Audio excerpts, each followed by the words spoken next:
الرحمن الرحيم.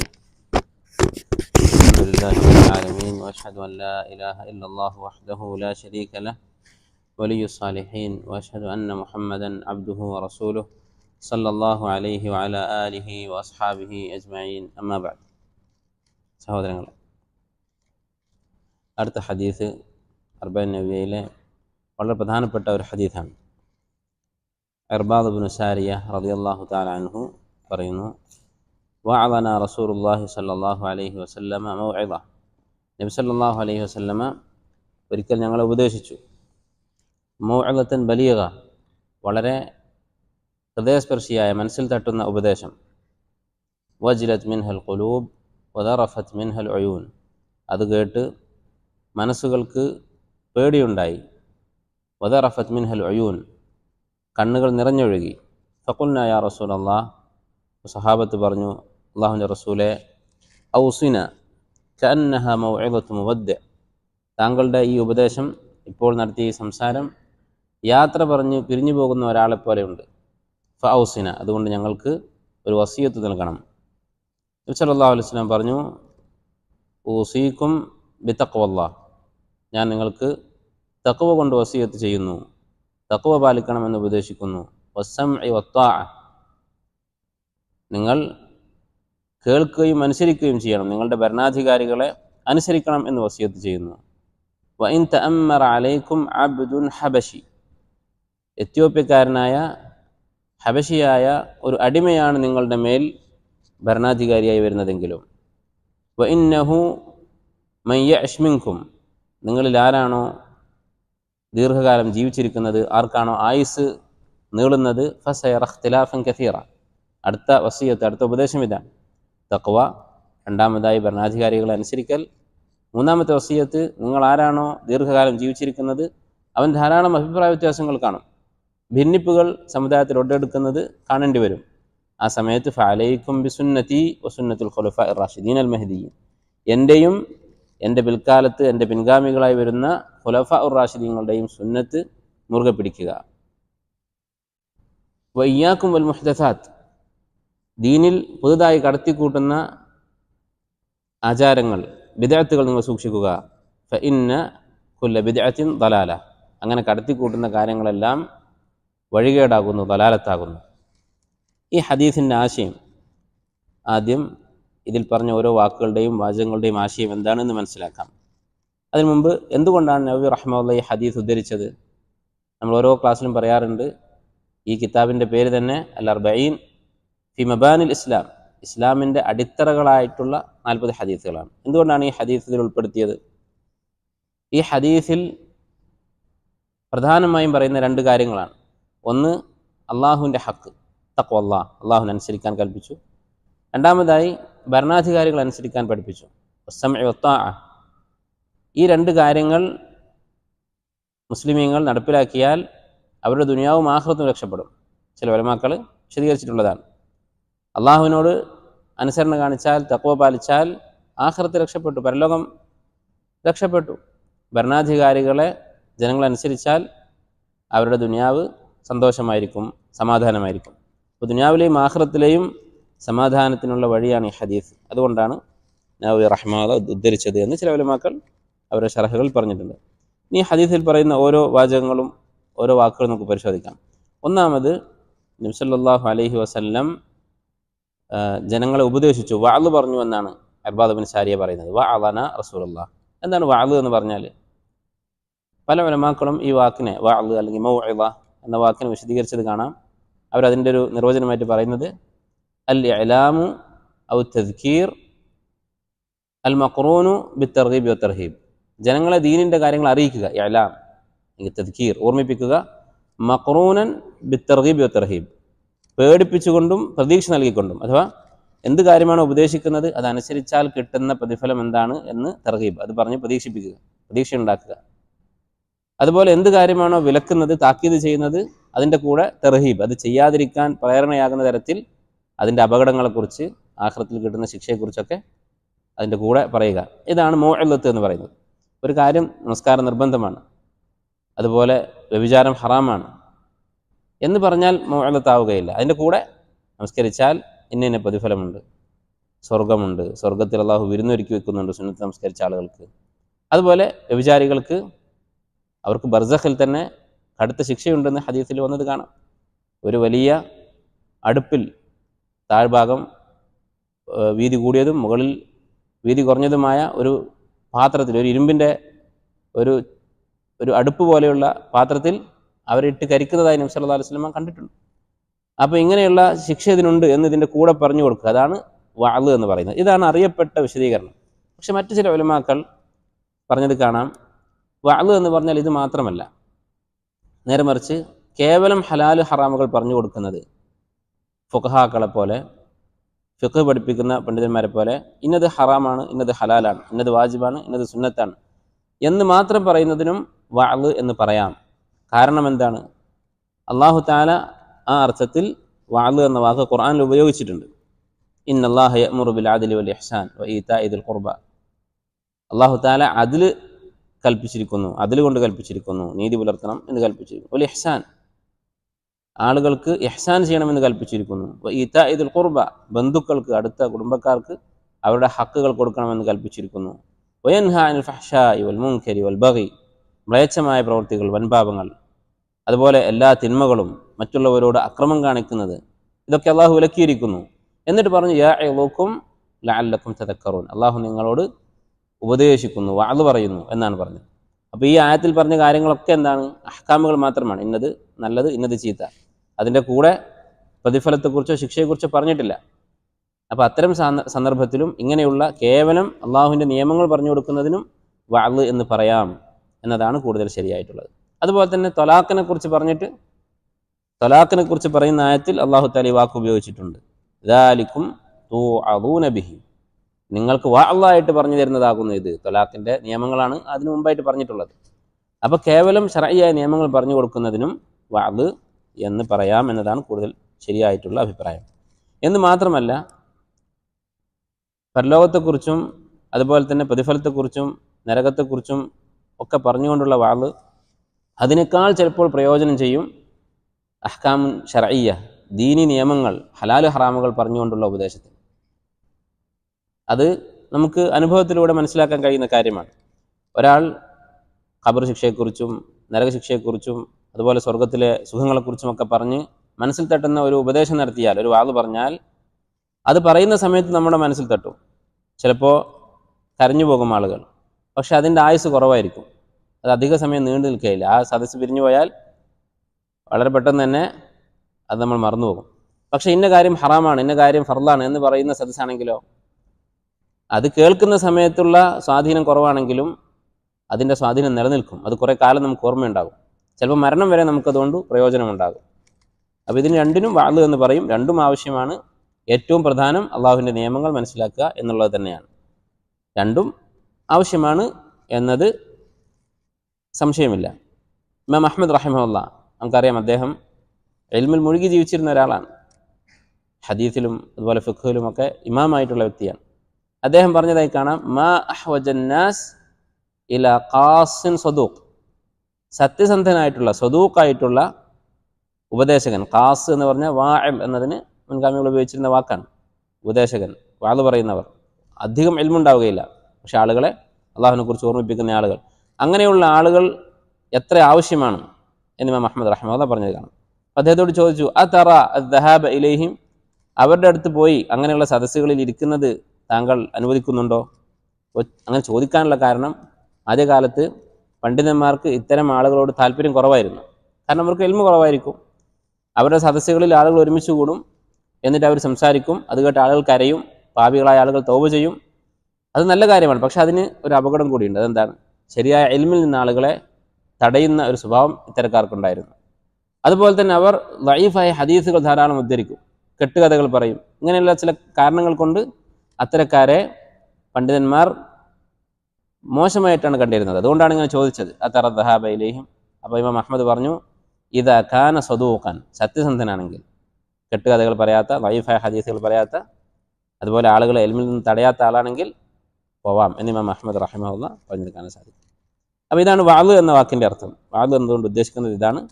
അധികം പണ്ഡിതന്മാരും പറയുന്നത് ഇങ്ങനെയുള്ള ആഖിറത്തിനെ കുറിച്ചൊക്കെ പറയുന്ന ഉപദേശം പക്ഷേ ശർഈയായ അഹ്കാമുകൾ പറയുന്നതിനും വഅദ് എന്ന് പറയും. അതാണ് കൂടുതൽ നിലനിൽക്കുന്ന കൂടുതൽ ഉപകാരമുള്ള വഅദ്. എന്നാൽ അതിൻ്റെ കൂടെ തന്നെ രണ്ടും ആവശ്യമാണ്. ഇനി നബി സല്ലല്ലാഹു അലൈഹി വസല്ലമയുടെ വഅദിനെ പറ്റി സഹാബി പറഞ്ഞത് മൗഇദത്തൻ ബലീഗായിട്ടുള്ള മനസ്സിൽ തട്ടുന്ന ഒരു ഉപദേശം എന്നാണ്. ബലീഗ് എന്ന് പറഞ്ഞാൽ ഉള്ളിൽ തട്ടുന്ന, പറയുന്ന ആശയം വ്യക്തമായി മനസ്സിലാക്കി കൊടുക്കുന്ന ഉപദേശം എന്നൊക്കെയാണ് അർത്ഥം. വജിലത് മിൻഹൽ ഖുലൂബ് വദറഫത് മിൻഹൽ ഉയൂൻ. അടുത്തതായി ഈ സഹാബി പറയുകയാണ്, ഈ ഉപദേശം കേട്ടപ്പോൾ മനസ്സുകൾക്ക് ഭയമുണ്ടായി, കണ്ണുകൾ നിറഞ്ഞൊഴുകി. ഈ രണ്ട് കാര്യങ്ങൾ അഹ്ലുൽ ഈമാനുള്ള ആളുകളുടെ സിഫത്താണ്, അവരുടെ വിശേഷണമാണ്. ഖുർആനിൽ അല്ലാഹു തആല മുഅ്മിനീങ്ങളുടെ സിഫത്തുകളായി പറഞ്ഞിട്ടുള്ള കാര്യമാണ്. അള്ളാഹുവിനെ കുറിച്ച് പറഞ്ഞാൽ, ദീനിനെ കുറിച്ച് കേട്ടാൽ അവരുടെ മനസ്സിൽ ഭയമുണ്ടാകും. അതുപോലെ അവരുടെ കണ്ണുകൾ നിറയും, അവർ കരയും. സൂറത്തുൽ അൻഫാലിൽ അല്ലാഹു തആല പറഞ്ഞു, ഇന്നമൽ മുഅ്മിനൂന, യഥാർത്ഥത്തിൽ മുഅ്മിനീങ്ങൾ എന്ന് പറഞ്ഞാൽ അല്ലദീന ഇദാ ദുഖിറല്ലാഹു വജിലത് ഖുലൂബുഹും, അള്ളാഹുവിനെ കുറിച്ച് പറഞ്ഞാൽ അവരുടെ മനസ്സിൽ പേടിയുണ്ടാകും, അവരാണ് മുഅ്മിനീങ്ങൾ.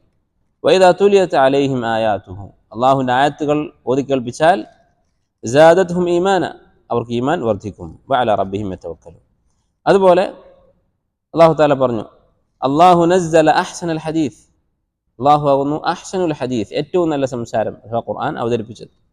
എന്താണ് ആ ഖുർആന്റെ പ്രത്യേകത? കിതാബൻ മുതശാബിഹൻ മഥാനി, അത് പരസ്പര സാദൃശ്യമുള്ള ഗ്രന്ഥമാണ്. ഖുർആനിലെ ഏത് ഭാഗത്തെടുത്ത് നോക്കിയാലും ഒരുപോലെ തോന്നും, ഒരേ ആശയങ്ങൾ ആവർത്തിക്കുന്നത് പോലെ തോന്നും. മഥാനി, ആവർത്തിക്കുന്ന ഗ്രന്ഥമാണ്, ആവർത്തിച്ച് അടിസ്ഥാനപരമായ കാര്യങ്ങൾ പറയുന്ന ഗ്രന്ഥമാണ്. തഖ്ശഇറു മിൻഹു ജുലൂദുൽ ലദീന ആമനു, ഈ ഖുർആൻ കേട്ടാൽ മുഅ്മിനീങ്ങളുടെ അവരുടെ തൊലി അതിൽ അനക്കമുണ്ടാകും, അവർക്ക് രോമാഞ്ചമുണ്ടാകും, അഥവാ പേടി കൊണ്ട് അവരുടെ ശരീരത്തിൽ അതിൻ്റെ ആ താഴ്മ പ്രകടമാകും എന്ന് അല്ലാഹു തആല പറഞ്ഞു. അപ്പോൾ സഹാബത്തിൻ്റെ പ്രത്യേകതയായിരുന്നു, അതുപോലെ മുഅ്മിനീങ്ങളുടെ പ്രത്യേകതയായി ഖുർആൻ അല്ലാഹു തആല പറഞ്ഞിട്ടുള്ള കാര്യമാണ്. ഉപദേശം കേൾക്കുമ്പോൾ അവർക്ക് മനസ്സിൽ ഭയവും അതുപോലെ കരയുകയും ചെയ്യുക എന്നുള്ളത്. പിന്നീട് ഈ ഹദീസിൽ വന്ന ഒരു വാക്ക് വസിയ്യത്ത് എന്ന വാക്കാണ്. എന്താണ് സഹാബത്ത് പറഞ്ഞത്? ഔസിന, ഞങ്ങൾ ഉപദേശിക്കൂ എന്ന് പറഞ്ഞു. വസിയ്യത്ത് എന്ന വാക്കിൻ്റെ അർത്ഥം അൽ അഹ്ദു ബി അംറിൻ ഹാം, പ്രധാനപ്പെട്ട ഒരു കാര്യം കരാർ ചെയ്യുന്നതിനാണ് വസിയ്യത്ത് എന്ന് പറയുക. നമ്മൾ സാധാരണ മരിക്കാൻ കിടക്കുന്ന ആളുകൾ സ്വത്ത് എങ്ങനെ വീതിക്കണം എന്ന് പറയുന്നതിന് വസിയ്യത്ത് എന്നാണ് പ്രയോഗിക്കാറുള്ളത്. അത് ഖുർആനിൽ ഉപയോഗിച്ചിട്ടുള്ള വാക്കാണ്. അങ്ങനെ പറയുന്നതിന് വസിയ്യത്ത് എന്ന് തന്നെയാണ് പറയുക. ഇനി നബി സല്ലല്ലാഹു അലൈഹി വസല്ലം കൊടുത്ത വസിയ്യത്തുകൾ എന്താണ്? ഒന്നാമത്തേത് തഖ്വല്ലാഹ്, അള്ളാഹുവിനെ സൂക്ഷിക്കണം. തഖ്വ എന്നതാണ് നബി സല്ലല്ലാഹു അലൈഹി വസല്ലം പറഞ്ഞു കൊടുത്ത ഒന്നാമത്തെ കാര്യം. കാരണം ഒരു മനുഷ്യന് ഏറ്റവും കൂടുതൽ ഹക്കുള്ളത് ആരോടാണ്? ഏറ്റവും കൂടുതൽ ബാധ്യതയുള്ളത് ആരോടാണ്? അള്ളാഹുവിനോടാണ്. റബ്ബിനേക്കാൾ, അള്ളാഹുവിനേക്കാൾ നമുക്ക് കടപ്പാടുള്ള ഒരാളും ഈ ലോകത്തില്ല. ഒരാളും അള്ളാഹുവിനേക്കാൾ കൂടുതൽ നമുക്ക് ഉപകാരം ചെയ്തവനായി ഇല്ല. എന്ന് മാത്രമല്ല, നമുക്ക് എന്തൊക്കെ ഉപകാരങ്ങൾ ആരുടെ അടുത്ത് നിന്നൊക്കെ കിട്ടുന്നുണ്ടോ അതിൻ്റെയൊക്കെ അടിസ്ഥാനം അള്ളാഹു തആല അവനാണ് അവരുടെ മനസ്സിൽ അങ്ങനെ ഒരു തോന്നലുണ്ടാക്കിയത്. കാരണങ്ങളൊക്കെ നമുക്ക് വേണ്ടി സംവിധാനിച്ചത് അള്ളാഹുവാണ്. അതുകൊണ്ട് അള്ളാഹുവിനോടുള്ള ഹക്ക് നബി സല്ലല്ലാഹു അലൈഹി വസല്ലം ആദ്യമേ ഓർമ്മിപ്പിച്ചു. തഖ്വല്ലാഹ്. എന്താണ് തഖ്വ എന്ന് പറഞ്ഞാൽ? പണ്ഡിതന്മാർ തഖ്വ എന്ന വാക്ക് വിശദീകരിച്ചതായി പലതരത്തിലുള്ള പ്രയോഗങ്ങൾ, പലതരത്തിലുള്ള നിർവചനങ്ങളൊക്കെ കാണാൻ സാധിക്കും. പക്ഷെ അതിൻ്റെയൊക്കെ വാക്കുകൾ വ്യത്യസ്തമാണെങ്കിലും ആശയം ഒന്ന് തന്നെയാണ്. എന്താണ് ആശയം? ചിലർ പറഞ്ഞത് കാണാം, തഖ്വല്ലാഹ് എന്ന് പറഞ്ഞാൽ ഇത്തിഹാദുൽ വിഖായത്തി മിൻ അദാബില്ലാഹ്, അള്ളാഹുവിൻ്റെ അദാബിൽ നിന്ന് രക്ഷപ്പെടാൻ ഒരു രക്ഷാമാർഗം, ഒരു പ്രതിരോധ മാർഗം സ്വീകരിക്കുക. അള്ളാഹിൻ്റെ അദാബിൽ നിന്ന് സ്വന്തം തടി രക്ഷപ്പെടുത്തുക. എങ്ങനെയാണത്? ബിഫഇലി അവാമിരിഹി വജ്തിനാബി നവാഹിഹി, അള്ളാഹു കൽപ്പിച്ച കാര്യങ്ങൾ ചെയ്യുക, അവൻ വിലക്കിയ കാര്യങ്ങൾ ഉപേക്ഷിക്കുക. ഇത് രണ്ടും ചെയ്തുകൊണ്ട് സ്വന്തത്തെ അള്ളാഹുവിൻ്റെ അദാബിൽ നിന്ന് രക്ഷപ്പെടുത്തുക. ഇതാണ് തഖ്വ എന്ന് ചിലർ പറഞ്ഞത് കാണാം. മറ്റു ചില ഉലമാക്കൾ പറഞ്ഞത് കാണാം, അൻ തഅമല ബിതാഅത്തില്ലാഹി അലാ നൂരിൻ മിനല്ലാഹി തർജു സവാബല്ലാഹ്, അള്ളാഹുവിന് ഇഷ്ടമുള്ള ത്വാഅത്തുകൾ, പുണ്യങ്ങൾ ചെയ്യുക, അലാ നൂരിൻ മിനല്ലാഹ്, അള്ളാഹുവിൽ നിന്നുള്ള വെളിച്ചത്തിൻ്റെ അടിസ്ഥാനത്തിൽ, അഥവാ അള്ളാഹു തആല പഠിപ്പിച്ചതുപോലെ ഖുർആനിലും സുന്നത്തിലും പറഞ്ഞതായ നന്മകൾ, നിർബന്ധങ്ങളും സുന്നത്തുകളുമായ കാര്യങ്ങൾ ചെയ്യുക, അള്ളാഹുവിൻ്റെ പ്രതിഫലം പ്രതീക്ഷിച്ചുകൊണ്ട്, സവാബ് പ്രതീക്ഷിച്ചുകൊണ്ട്. വൻ തത്രുക മഅസിയത്തല്ലാഹ്, അള്ളാഹുവിനെ ധിക്കരിക്കുന്ന കാര്യങ്ങൾ ഒഴിവാക്കുക. അലാ നൂരിൻ മിനല്ലാഹ്, അള്ളാഹുവിന് ധിക്കാരമായിട്ടുള്ള, അള്ളാഹുവിന് ഇഷ്ടമില്ലാത്ത കാര്യങ്ങൾ എന്താണ് എന്ന് എവിടെ നിന്നാണ് മനസ്സിലാക്കേണ്ടത്? അലാ നൂരിൻ മിനല്ലാഹ്, അള്ളാഹു ഇറക്കിയ വെളിച്ചത്തിൻ്റെ അടിസ്ഥാനത്തിൽ ഖുർആനിൽ നിന്നും സുന്നത്തിൽ നിന്നും മനസ്സിലാക്കിക്കൊണ്ട്. തഖാഫു ഇഖാബല്ലാഹ്, അള്ളാഹുവിൻ്റെ അദാബ് പേടിച്ചുകൊണ്ട്. ഇതാണ് തഖ്വ എന്ന് പറഞ്ഞവരുണ്ട്. ഇതും ആദ്യം പറഞ്ഞത് തമ്മിൽ എന്തെങ്കിലും വ്യത്യാസമുണ്ടോ? ഒരു വ്യത്യാസമില്ല. നന്മ ചെയ്യുക, തിന്മ ഉപേക്ഷിക്കുക എന്ന് പറഞ്ഞതിൻ്റെ ഒരു വിശദീകരണമാണ്. ആ നന്മ ഖുർആനും സുന്നത്തിലുള്ളതായിരിക്കണം, തിന്മ ഖുർആനും സുന്നത്തിലും വിലക്കിയ കാര്യമായിരിക്കണം എന്ന് മാത്രം. അതുപോലെ ചില മുൻഗാമികൾ ആവർത്തിച്ച് പറയുന്ന ഒരു ബൈത്തുണ്ട്, ഒരു കവിതയുണ്ട്.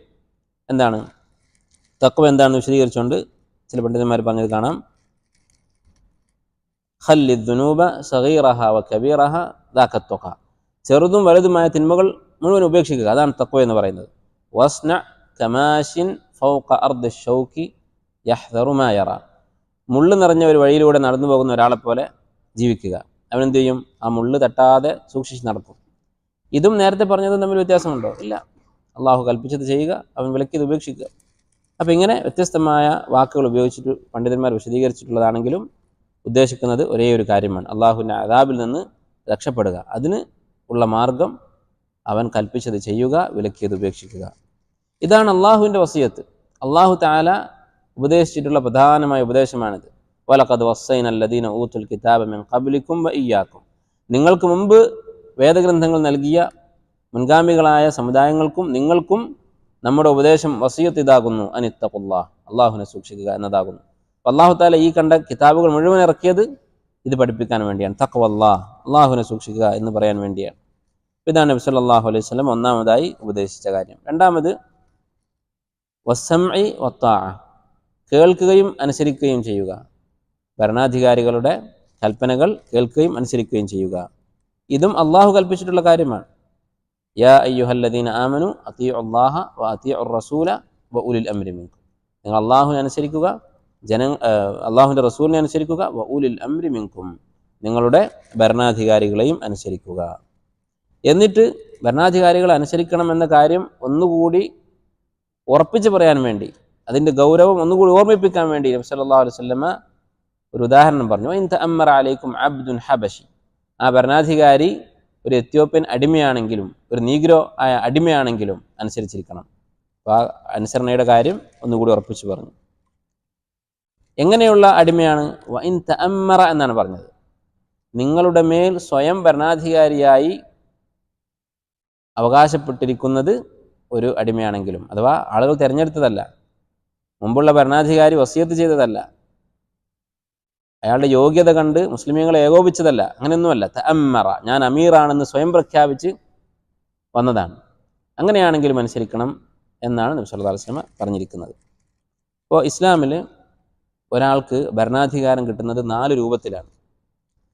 അതിൽ 3 ഇസ്ലാം പഠിപ്പിച്ചതാണ്, 1 പഠിപ്പിച്ചിട്ടില്ല. പക്ഷേ ഈ 4-ൽ ഏത് രൂപത്തിൽ ഭരണത്തിൽ വന്നാലും അയാളുടെ അധികാരം, അയാളുടെ ഭരണാധികാരി എന്ന സ്ഥാനം അതിന് പ്രാബല്യമുണ്ട്, അതിന് അംഗീകാരമുണ്ട്. അയാളെ ഭരണാധികാരിയായി കാണണം, അനുസരിക്കണം. ഈ 4-ൽ ഒരു രൂപത്തിലായിരിക്കും ഭരണാധികാരി ഉണ്ടാവുക. അതിൽ 3 അനുവദനീയമാണ്, 1 വിലക്കപ്പെട്ടതാണ്. എന്നാലും ഈ 4 രൂപത്തിൽ, അനുവദിക്കപ്പെട്ട 3 രൂപത്തിലാണെങ്കിലും വിലക്കപ്പെട്ട രൂപത്തിലാണെങ്കിലും അധികാരത്തിലെത്തിക്കഴിഞ്ഞാൽ, രാജ്യം അയാൾക്ക് കീഴ്പ്പെട്ട് കഴിഞ്ഞാൽ അയാൾ അനുസരിക്കൽ നിർബന്ധമാണ്. ഏതൊക്കെയാണ് ഈ 4 രീതികൾ? ഒന്നാമത്തേത് ഇജ്മാഉ അഹ്ലിൽ ഹല്ലി വൽ അഖ്ദ്. അഹ്ലുൽ ഹല്ലി വൽ അഖ്ദ് എന്ന് പറഞ്ഞാൽ നാട്ടിലെ പ്രധാനികളായ ആളുകൾ, ഇൽമു കൊണ്ടും പ്രശസ്തി കൊണ്ടും ജനങ്ങൾക്കിടയിലുള്ള സ്വീകാര്യത കൊണ്ടുമൊക്കെ വേറിട്ട് നിൽക്കുന്ന പ്രധാനപ്പെട്ട വ്യക്തിത്വങ്ങൾ മുസ്ലിം രാജ്യത്തെ, അങ്ങനെയുള്ള ആളുകൾ അവരേകോപിച്ചു കഴിഞ്ഞാൽ അയാളുടെ ഭരണാധികാരം സ്ഥിരപ്പെട്ടു. അങ്ങനെയാണ് അബൂബക്കർ റളിയല്ലാഹു അൻഹു ഖലീഫയായത്. അബൂബക്കർ റളിയല്ലാഹു അൻഹു ആണ് ഖലീഫയാകേണ്ടത് എന്നത് നബി സല്ലല്ലാഹു അലൈഹി വസല്ലമയുടെ വഫാത്തിന് ശേഷം സഹാബത്ത് ഒരു യോഗം കൂടി തീരുമാനിച്ചതാണ്. അവിടെ എല്ലാ സഹാബത്തും പങ്കെടുത്തിട്ടില്ല. അഹ്ലുൽ ഹല്ലി വൽ അഖ്ദ്, സഹാബത്തിൻ്റെ കൂട്ടത്തിൽപ്പെട്ട പ്രധാനികൾ അവർ കൂടി ഏകോപിച്ചു തീരുമാനിച്ചു. രണ്ടാമത്തെ മാർഗമാണ് വസിയത്ത്. വസിയത്ത് എന്ന് പറഞ്ഞാൽ നിലവിലുള്ള ഭരണാധികാരി എൻ്റെ കാലശേഷം ഇന്നയാളായിരിക്കും ഭരണാധികാരി, അടുത്ത ഭരണാധികാരി എന്ന് തീരുമാനിക്കുക, നിശ്ചയിക്കുക. അങ്ങനെ നിശ്ചയിച്ചു കഴിഞ്ഞാൽ അയാൾക്ക് ബൈഅത്ത് ചെയ്യൽ നിർബന്ധമായി, അയാളുടെ അധികാരം സ്ഥിരപ്പെട്ടു. അങ്ങനെയാണ് ഉമർ റളിയല്ലാഹു അൻഹു ഖലീഫയായത്. അബൂബക്കർ റളിയല്ലാഹു അൻഹു വഫാത്താകുന്നതിന് മുമ്പ് ഉമറിനെ ഖലീഫയാക്കിയിട്ടാണ് മരണപ്പെടുന്നത്, റളിയല്ലാഹു അൻഹും അജ്മഈൻ. അതാണ് ഇന്ന് പല മുസ്ലിം രാജ്യങ്ങളിലും നടന്നുകൊണ്ടിരിക്കുന്നത്. അങ്ങനെ ചെയ്യുന്നത് തെറ്റാണോ? തെറ്റല്ല. തെറ്റായിരുന്നെങ്കിൽ അബൂബക്കർ റളിയല്ലാഹു അൻഹു ചെയ്തത് തെറ്റാകുമായിരുന്നു. ഇനി അത് സ്വന്തം മക്കൾക്കാവുമ്പോൾ തെറ്റാകോ? ഒരിക്കലും തെറ്റാവുകയില്ല. എന്ന് മാത്രമല്ല, ചില പണ്ഡിതന്മാർ പറഞ്ഞിട്ടുള്ളത് സ്വന്തം കുടുംബത്തിലേക്ക് വസിയത്ത് ചെയ്യലാണ് ഏറ്റവും നല്ലത് എന്ന് പറഞ്ഞ ഉലമാക്കളുണ്ട്. എന്തുകൊണ്ടാണ്? കാരണം ഭരണകാര്യങ്ങൾ കൂടുതൽ പിടിപാടുണ്ടാവുക അവർക്കായിരിക്കും. അതിൽ യാതൊരു തെറ്റുമില്ല. മൂന്നാമത്തേത്, നിലവിലുള്ള ഖലീഫ തൻ്റെ കാലശേഷം ആരായിരിക്കണം ഖലീഫ എന്നുള്ളത്, അല്ലെങ്കിൽ രാജാവ് ഭരണാധികാരി എന്നുള്ളത് തീരുമാനിക്കാൻ ഒരു ഷൂറയെ ഏൽപ്പിക്കുക.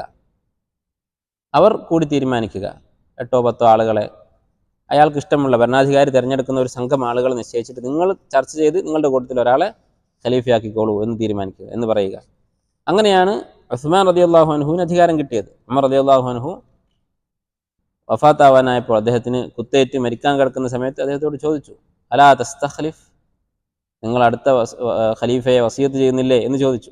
അബൂബക്കർ റളിയല്ലാഹു അൻഹു ചെയ്തതുപോലെ താങ്കൾ അടുത്ത ഭരണാധികാരിയെ നിശ്ചയിക്കുന്നില്ലേ എന്ന് ചോദിച്ചു. അദ്ദേഹം പറഞ്ഞു, ഇനി ഇസ്തഖ്ലഫ്തു ഫഖദ് ഇസ്തഖ്ലഫ മൻ ഹുവ ഖൈറും മിന്നി, ഞാൻ അങ്ങനെ ഒരാളെ ഖലീഫയാക്കുകയാണെങ്കിൽ എനിക്കതിന് മാതൃകയുണ്ട്. എന്നെക്കാൾ നല്ല ഒരാൾ ഈ പണി ചെയ്തിട്ടുണ്ട്. ആരാണ്? അബൂബക്കർ റളിയല്ലാഹു അൻഹു ചെയ്തിട്ടുണ്ട്. വഇൻ തറക്തു ഫഖദ് തറക മൻ ഹുവ ഖൈറും മിന്നി, ഞാൻ അങ്ങനെ ചെയ്യാതിരിക്കുകയാണെങ്കിൽ അതിനും എനിക്ക് മാതൃകയുണ്ട്. കാരണം റസൂലുള്ളാഹി സ്വല്ലല്ലാഹു അലൈഹി വസല്ലം അങ്ങനെ ചെയ്യാതിരുന്നിട്ടുണ്ട്. അടുത്ത ഖലീഫയെ വ്യക്തമായി വസിയത്ത് ചെയ്തിട്ടില്ല നബി സല്ലല്ലാഹു അലൈഹി വസല്ലം. എന്നിട്ട് അദ്ദേഹം എന്ത് ചെയ്തു? അദ്ദേഹം ഒരു ഷൂറയെ നിശ്ചയിച്ചു. 6 പേരെ, അശറത്തുൽ മുബശ്ശരീനിൽപ്പെട്ട 6 പേരെ നിശ്ചയിച്ചു. അലി, ഉസ്മാൻ, അതുപോലെ Talha, Abdurrahman bin Auf, Zubair bin Awwam, Saad bin Abi Waqqas എന്നിവരെ നിശ്ചയിച്ചു. അവരിൽ നിന്ന് ഒരാളെ അടുത്ത ഖലീഫയായി തിരഞ്ഞെടുക്കാൻ ഉമർ റളിയല്ലാഹു അൻഹു ആവശ്യപ്പെട്ടു. അങ്ങനെ ഉമർ റളിയല്ലാഹു അൻഹു നിശ്ചയിച്ച ഷൂറയാണ് ഉസ്മാൻ ബിൻ അഫ്ഫാൻ റളിയല്ലാഹു അൻഹുവിനെ ഖലീഫയായി തിരഞ്ഞെടുത്തത്. ഈ 3 രീതികളാണ് ഇസ്ലാം പഠിപ്പിച്ചിട്ടുള്ളത്. ഈ 4ാമത്തെ രീതി എന്താണ്? ഈ ഹദീസിൽ പറഞ്ഞതുപോലെ തഅമ്മറ, സ്വയം ഞാനാണ് ഖലീഫ എന്ന് പറഞ്ഞുകൊണ്ട് ഒരാൾ വന്നു. അങ്ങനെ ചെയ്യാൻ പാടുണ്ടോ? പാടില്ല. നിലവിലുള്ള ഭരണാധികാരിക്കെതിരെ, അല്ലെങ്കിൽ ഒരു ഭരണാധികാരി മരണപ്പെട്ട് നിൽക്കുന്ന സമയത്ത് ഞാനാണ് ഖലീഫ എന്ന് പറഞ്ഞ് ഒരാൾ അധികാരം ഏറ്റെടുക്കാൻ വരികയാണെങ്കിൽ, പക്ഷെ അങ്ങനെ ഒരാൾ വന്ന് അയാൾക്ക് ജനങ്ങൾ കീഴൊതുങ്ങിയാലോ, അയാൾ ഭരണം ബലമായി പിടിച്ചെടുത്താലോ അയാളെയും ഖലീഫയായി, ഭരണാധികാരിയെ വലിയുൽ അംറായി അംഗീകരിക്കൽ നിർബന്ധമാണ്. ഈ 4 രൂപത്തിലാണ് ഭരണാധികാരി ഉണ്ടാകുന്നത്. ഇസ്ലാം ഇത് പഠിപ്പിച്ചിട്ടുണ്ട്. ചില ആളുകൾക്കൊരു തെറ്റിദ്ധാരണയുണ്ട്. ചിലർ പറയാറുണ്ട് ഇസ്ലാം എങ്ങനെയാണ് ഭരണാധികാരിയെ തിരഞ്ഞെടുക്കേണ്ടത് എന്ന് പഠിപ്പിച്ചിട്ടില്ല. ഒരു പ്രത്യേക രീതി ഇസ്ലാം പഠിപ്പിച്ചിട്ടില്ല. അതുകൊണ്ട് തന്നെ ഖുലഫാ ഉർ റാഷിദൂൻ, മുസ്ലിം ഉമ്മത്തിലെ ആദ്യത്തെ ഭരണാധികാരികൾ, അവർ 4 പേര് 4 രീതിയിലാണ് ഭരണത്തിൽ വന്നത്. അതിൻ്റെ അർത്ഥം പ്രത്യേകമായ ഒരു രീതി ഇല്ല എന്നാണ്. അതുകൊണ്ടാണ് അവർ തോന്നിയതുപോലെ അധികാരം ഏറ്റെടുത്തത് എന്നാണ് ഈ പറയുന്ന ആളുകൾ മനസ്സിലാക്കിയിട്ടുള്ളത്. അങ്ങനെയല്ല, നേരെ മറിച്ച് ഈ 3 രീതികളിലാണ് ഭരണാധികാരി നിശ്ചയിക്കേണ്ടത് എന്നാണ് അതിൽ നിന്ന് മനസ്സിലാക്കേണ്ടത്, ഖുലഫാ റാഷിദീങ്ങളുടെ ഈ ചരിത്രത്തിൽ നിന്ന്. അങ്ങനെ പറയുന്നവർ എന്ത് ചെയ്യും? അതുകൊണ്ട് നമുക്ക് ഇസ്ലാമികമല്ലാത്ത രീതികൾ സ്വീകരിക്കാം. കാരണം ഇസ്ലാം അത് പഠിപ്പിച്ചിട്ടില്ല, അത് ഭൗതിക വിഷയമാണ്, അതിൽ നമുക്ക് ഇഷ്ടമുള്ളതുപോലെ ചെയ്യാം എന്ന് പറയുന്ന ആളുകളുണ്ട്. അത് ശരിയല്ല. ഇസ്ലാമിൽ എങ്ങനെയാണ് ഭരണാധികാരിയെ തിരഞ്ഞെടുക്കേണ്ടത് എന്ന് പഠിപ്പിച്ചിട്ടുണ്ട്. ഒന്നുകിൽ വസിയത്ത്, അല്ലെങ്കിൽ അഹ്ലുൽ ഹല്ലി വൽ അഖദിൻ്റെ ഇജ്മാ, അല്ലെങ്കിൽ ഷൂറ. ഈ 3 രീതിയിൽ ഏതെങ്കിലും ഒരു രീതിയിലായിരിക്കണം ഭരണാധികാരിയെ തിരഞ്ഞെടുക്കേണ്ടത്.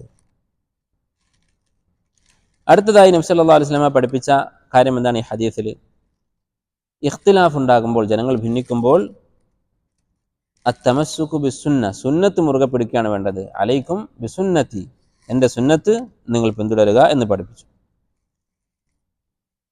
അതുപോലെ തന്നെ സുന്നത്തുൽ ഖുലഫാ ഇർ റാഷിദീൻ, ഖുലഫാ ഉർ റാഷിദീങ്ങളുടെ സുന്നത്ത് പിന്തുടരുക എന്നും പഠിപ്പിച്ചു. അത് കഴിഞ്ഞ് 4ാമതായി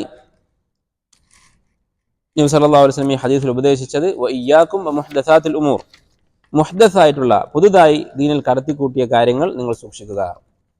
അങ്ങനെയുള്ള മുഹ്ദസാത്തിനെ കുറിച്ച് താക്കീത് ചെയ്തു. അപ്പോൾ ഇത്രയുമാണ് ഈ ഹദീസിലെ വാക്കുകളുടെ അർത്ഥങ്ങൾ. ഇതിൽ പറഞ്ഞ വാചകങ്ങളുടെയും വാക്കുകളുടെയും അർത്ഥങ്ങൾ ഇത്രയാണ്. ഹദീസിൻ്റെ മൊത്തത്തിലുള്ള അർത്ഥമാണ് നമ്മൾ പറഞ്ഞത്. ഇനി ഇതിൽ നിന്ന് പണ്ഡിതന്മാർ ഇസ്തിംബാത്ത് ചെയ്തിട്ടുള്ള, ഈ ഹദീസ് പഠിപ്പിക്കുന്ന, ഇത് ഉൾക്കൊള്ളുന്ന ചില പ്രധാനപ്പെട്ട ഫായിദകൾ, പ്രധാനപ്പെട്ട കാര്യങ്ങളുണ്ട്. അത് നമുക്ക് ഓരോന്നായി നോക്കാം. ഒന്നാമത്, ഈ ഹദീസ് പഠിപ്പിക്കുന്ന കാര്യം എന്താണ്? നബി സല്ലല്ലാഹു അലൈഹി വസല്ലമയുടെ സുന്നത്താണ് വഅള് എന്ന് പറയുന്നത്. വഅളിൻ്റെ ആവശ്യകത ഉപദേശത്തിൻ്റെ ആവശ്യകത ഈ ഹദീസിൽ നിന്ന് മനസ്സിലാക്കാം. നമ്മളൊക്കെ മനുഷ്യരാണ്. നമുക്ക് ഈമാൻ കൂടുന്ന അവസരങ്ങളുണ്ടാകും, ഈമാൻ കുറയുന്ന അവസരമുണ്ടാകും. അങ്ങനെ ഈമാൻ കുറയുന്ന സമയത്ത് ഈമാൻ കൂട്ടാനുള്ള ഏറ്റവും നല്ല മാർഗമാണ് വഅദ് എന്ന് പറയുന്നത്, അള്ളാഹുവിനെ കുറിച്ച് ഓർമ്മിപ്പിക്കുന്ന സംസാരങ്ങൾ. നബി സല്ലല്ലാഹു അലൈഹി വസല്ലം സഹാബത്തിനെ അങ്ങനെ ഉപദേശിക്കുമായിരുന്നു. സഹീഹ് ബുഖാരിയിൽ കാണാം, സഹാബത്ത് പറഞ്ഞതായി, കാന നബിയ്യു സല്ലല്ലാഹു അലൈഹി വസല്ലം യതഖവ്വലുനാ ബിൽ മൗഇള.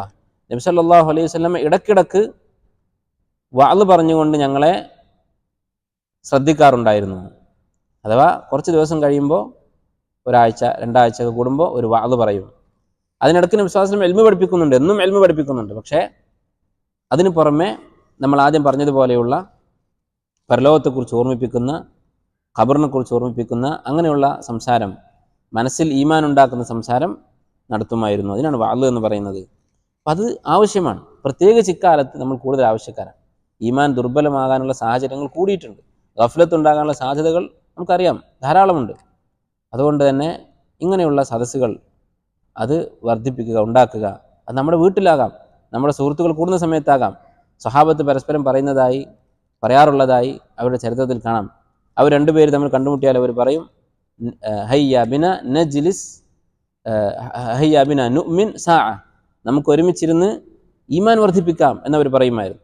അപ്പോൾ നമ്മൾ ഒരുമിച്ച് കൂടുമ്പോൾ ദീനുള്ള ആളുകൾ, ഇൽമ് പഠിക്കുകയും അതുപോലെ തന്നെ ദീനിയായി ജീവിക്കാൻ താല്പര്യം കാണിക്കുകയും ചെയ്യുന്ന ആളുകൾ, അവർ പരസ്പരം കാണുമ്പോൾ ചെയ്യേണ്ടത് എന്താണ്? അത് കുടുംബത്തിലായാലും സുഹൃത്തുക്കൾ തമ്മിലായാലും ഇങ്ങനെ പരസ്പരം ഓർമ്മിപ്പിക്കുന്ന തരത്തിൽ സംസാരിക്കുക. അള്ളാഹുവിനെക്കുറിച്ച്, ആഖിറത്തിനെക്കുറിച്ചൊക്കെ ഓർമ്മിപ്പിക്കുന്ന സംസാരം നമ്മുടെ ഒരു വിഷയമാക്കാൻ ശ്രമിക്കുക. നേരെ മറിച്ച് ഉള്ള ഈമാൻ കുറക്കുന്ന സംസാരമാണെങ്കിലോ അത് വലിയ അപകടമാണ്.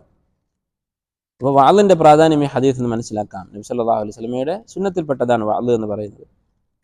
അതുപോലെ തന്നെ രണ്ടാമതായി ഈ ഹദീസിൽ നിന്ന് മനസ്സിലാക്കാവുന്ന ഒരു കാര്യം, റിഖ്ഖത്തു ഖുലൂബി സഹാബ, സഹാബത്തിൻ്റെ മനസ്സ് എത്രമാത്രം നല്ല മനസ്സായിരുന്നു എന്നത് ഈ ഹദീസിൽ മനസ്സിലാക്കാം. എത്ര സോഫ്റ്റ് ആയിട്ടുള്ള മനസ്സായിരുന്നു സഹാബത്തിൻ്റേത്. നബി സല്ലല്ലാഹു അലൈഹി വസല്ലം ഉപദേശിച്ചപ്പോൾ അവർ കരയുകയാണ് ചെയ്തത്. ദറഫത് മിൻഹുൽ ഉയൂൻ, ആ ഉപദേശം കേട്ട് കണ്ണുകൾ നിറഞ്ഞൊഴുകി എന്നാണ് ഇർബാദ് ഇബ്നു സാരിയ റളിയല്ലാഹു അൻഹു പറയുന്നത്. ഇത് വേറെയും ഹദീസുകൾ കാണാം. നബി സല്ലല്ലാഹു അലൈഹി വസല്ലം ഉപദേശിച്ചപ്പോൾ സഹാബത്ത് കൂട്ടത്തോടെ കരഞ്ഞതായി ഹദീസുകൾ കാണാൻ സാധിക്കും. അപ്പോൾ സഹാബത്തിൻ്റെ മനസ്സ് അത്രയും നല്ലതായിരുന്നു. നല്ല മനസ്സ് ഉണ്ടാവുക എന്നുള്ളത് അതൊരു മുഅ്മിൻ്റെ ലക്ഷണമാണ്. മുഅ്മിനീങ്ങളായ ആളുകൾ, ഈമാനുള്ള ആളുകൾ, നമ്മൾ നേരത്തെ സൂറത്തുൽ അൻഫാലിൽ ആയത്ത് പറഞ്ഞു, ഇന്നമൽ മുഅ്മിനൂന, തീർച്ചയായും മുഅ്മിനീങ്ങൾ എന്ന് പറയുന്നത് അല്ലദീന ഇദാ ദുക്കിറല്ലാഹു വജിലത് ഖുലൂബുഹും, അള്ളാഹുവിനെ കുറിച്ച് പറഞ്ഞാൽ അവരുടെ മനസ്സിൽ തട്ടും, അവരുടെ മനസ്സിൽ പേടിയുണ്ടാകും. വഇദാ തുലിയത് അലൈഹിം ആയാതുഹു സാദത്തുഹും ഈമാന, ഖുർആൻ കേട്ടാൽ ഈമാൻ വർദ്ധിക്കും. അപ്പോൾ നമുക്ക് ഈമാൻ ഉണ്ടോ എന്ന് നോക്കാനുള്ളൊരു മാർഗ്ഗമാണിത്. ഒരു ഉപദേശം കേട്ടാൽ, അത് നേരിട്ടാണെങ്കിലും റെക്കോർഡ് ചെയ്തതാണെങ്കിലും വായിച്ചാലും പരസ്പരം സംസാരിക്കുമ്പോഴാണെങ്കിലും അള്ളാഹുവിനെ കുറിച്ചും ആഖിറത്തിനെ കുറിച്ചും പറഞ്ഞാൽ മനസ്സിൽ തട്ടുന്നുണ്ടോ, നമുക്ക് പേടിയുണ്ടാകുന്നുണ്ടോ, അത് ഈമാൻ ഉണ്ടോ ഇല്ലേ എന്നറിയാനുള്ള മാർഗ്ഗമാണ്. ആ പേടി എത്രയുണ്ട്, മനസ്സിൽ എത്ര തട്ടുന്നുണ്ട്, അത്രയും അളവിൽ നമ്മുടെ ഉള്ളിൽ ഈമാൻ ഉണ്ട് എന്നർത്ഥം അല്ലെ. സഹാബത്ത് അവർ വലിയ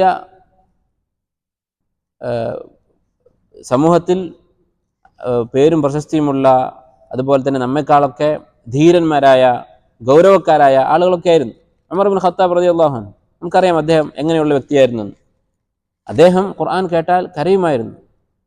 സൂറത്ത് തൂർ കേട്ടിട്ട്, നമസ്കാരത്തിൽ ഒരാൾ സൂറത്ത് തൂർ ഓതുന്നത് കേട്ട് അദ്ദേഹം കിടപ്പിലായിപ്പോയി എന്ന് അദ്ദേഹത്തിൻ്റെ സീറയിൽ കാണാം, ചരിത്രത്തിൽ കാണാം.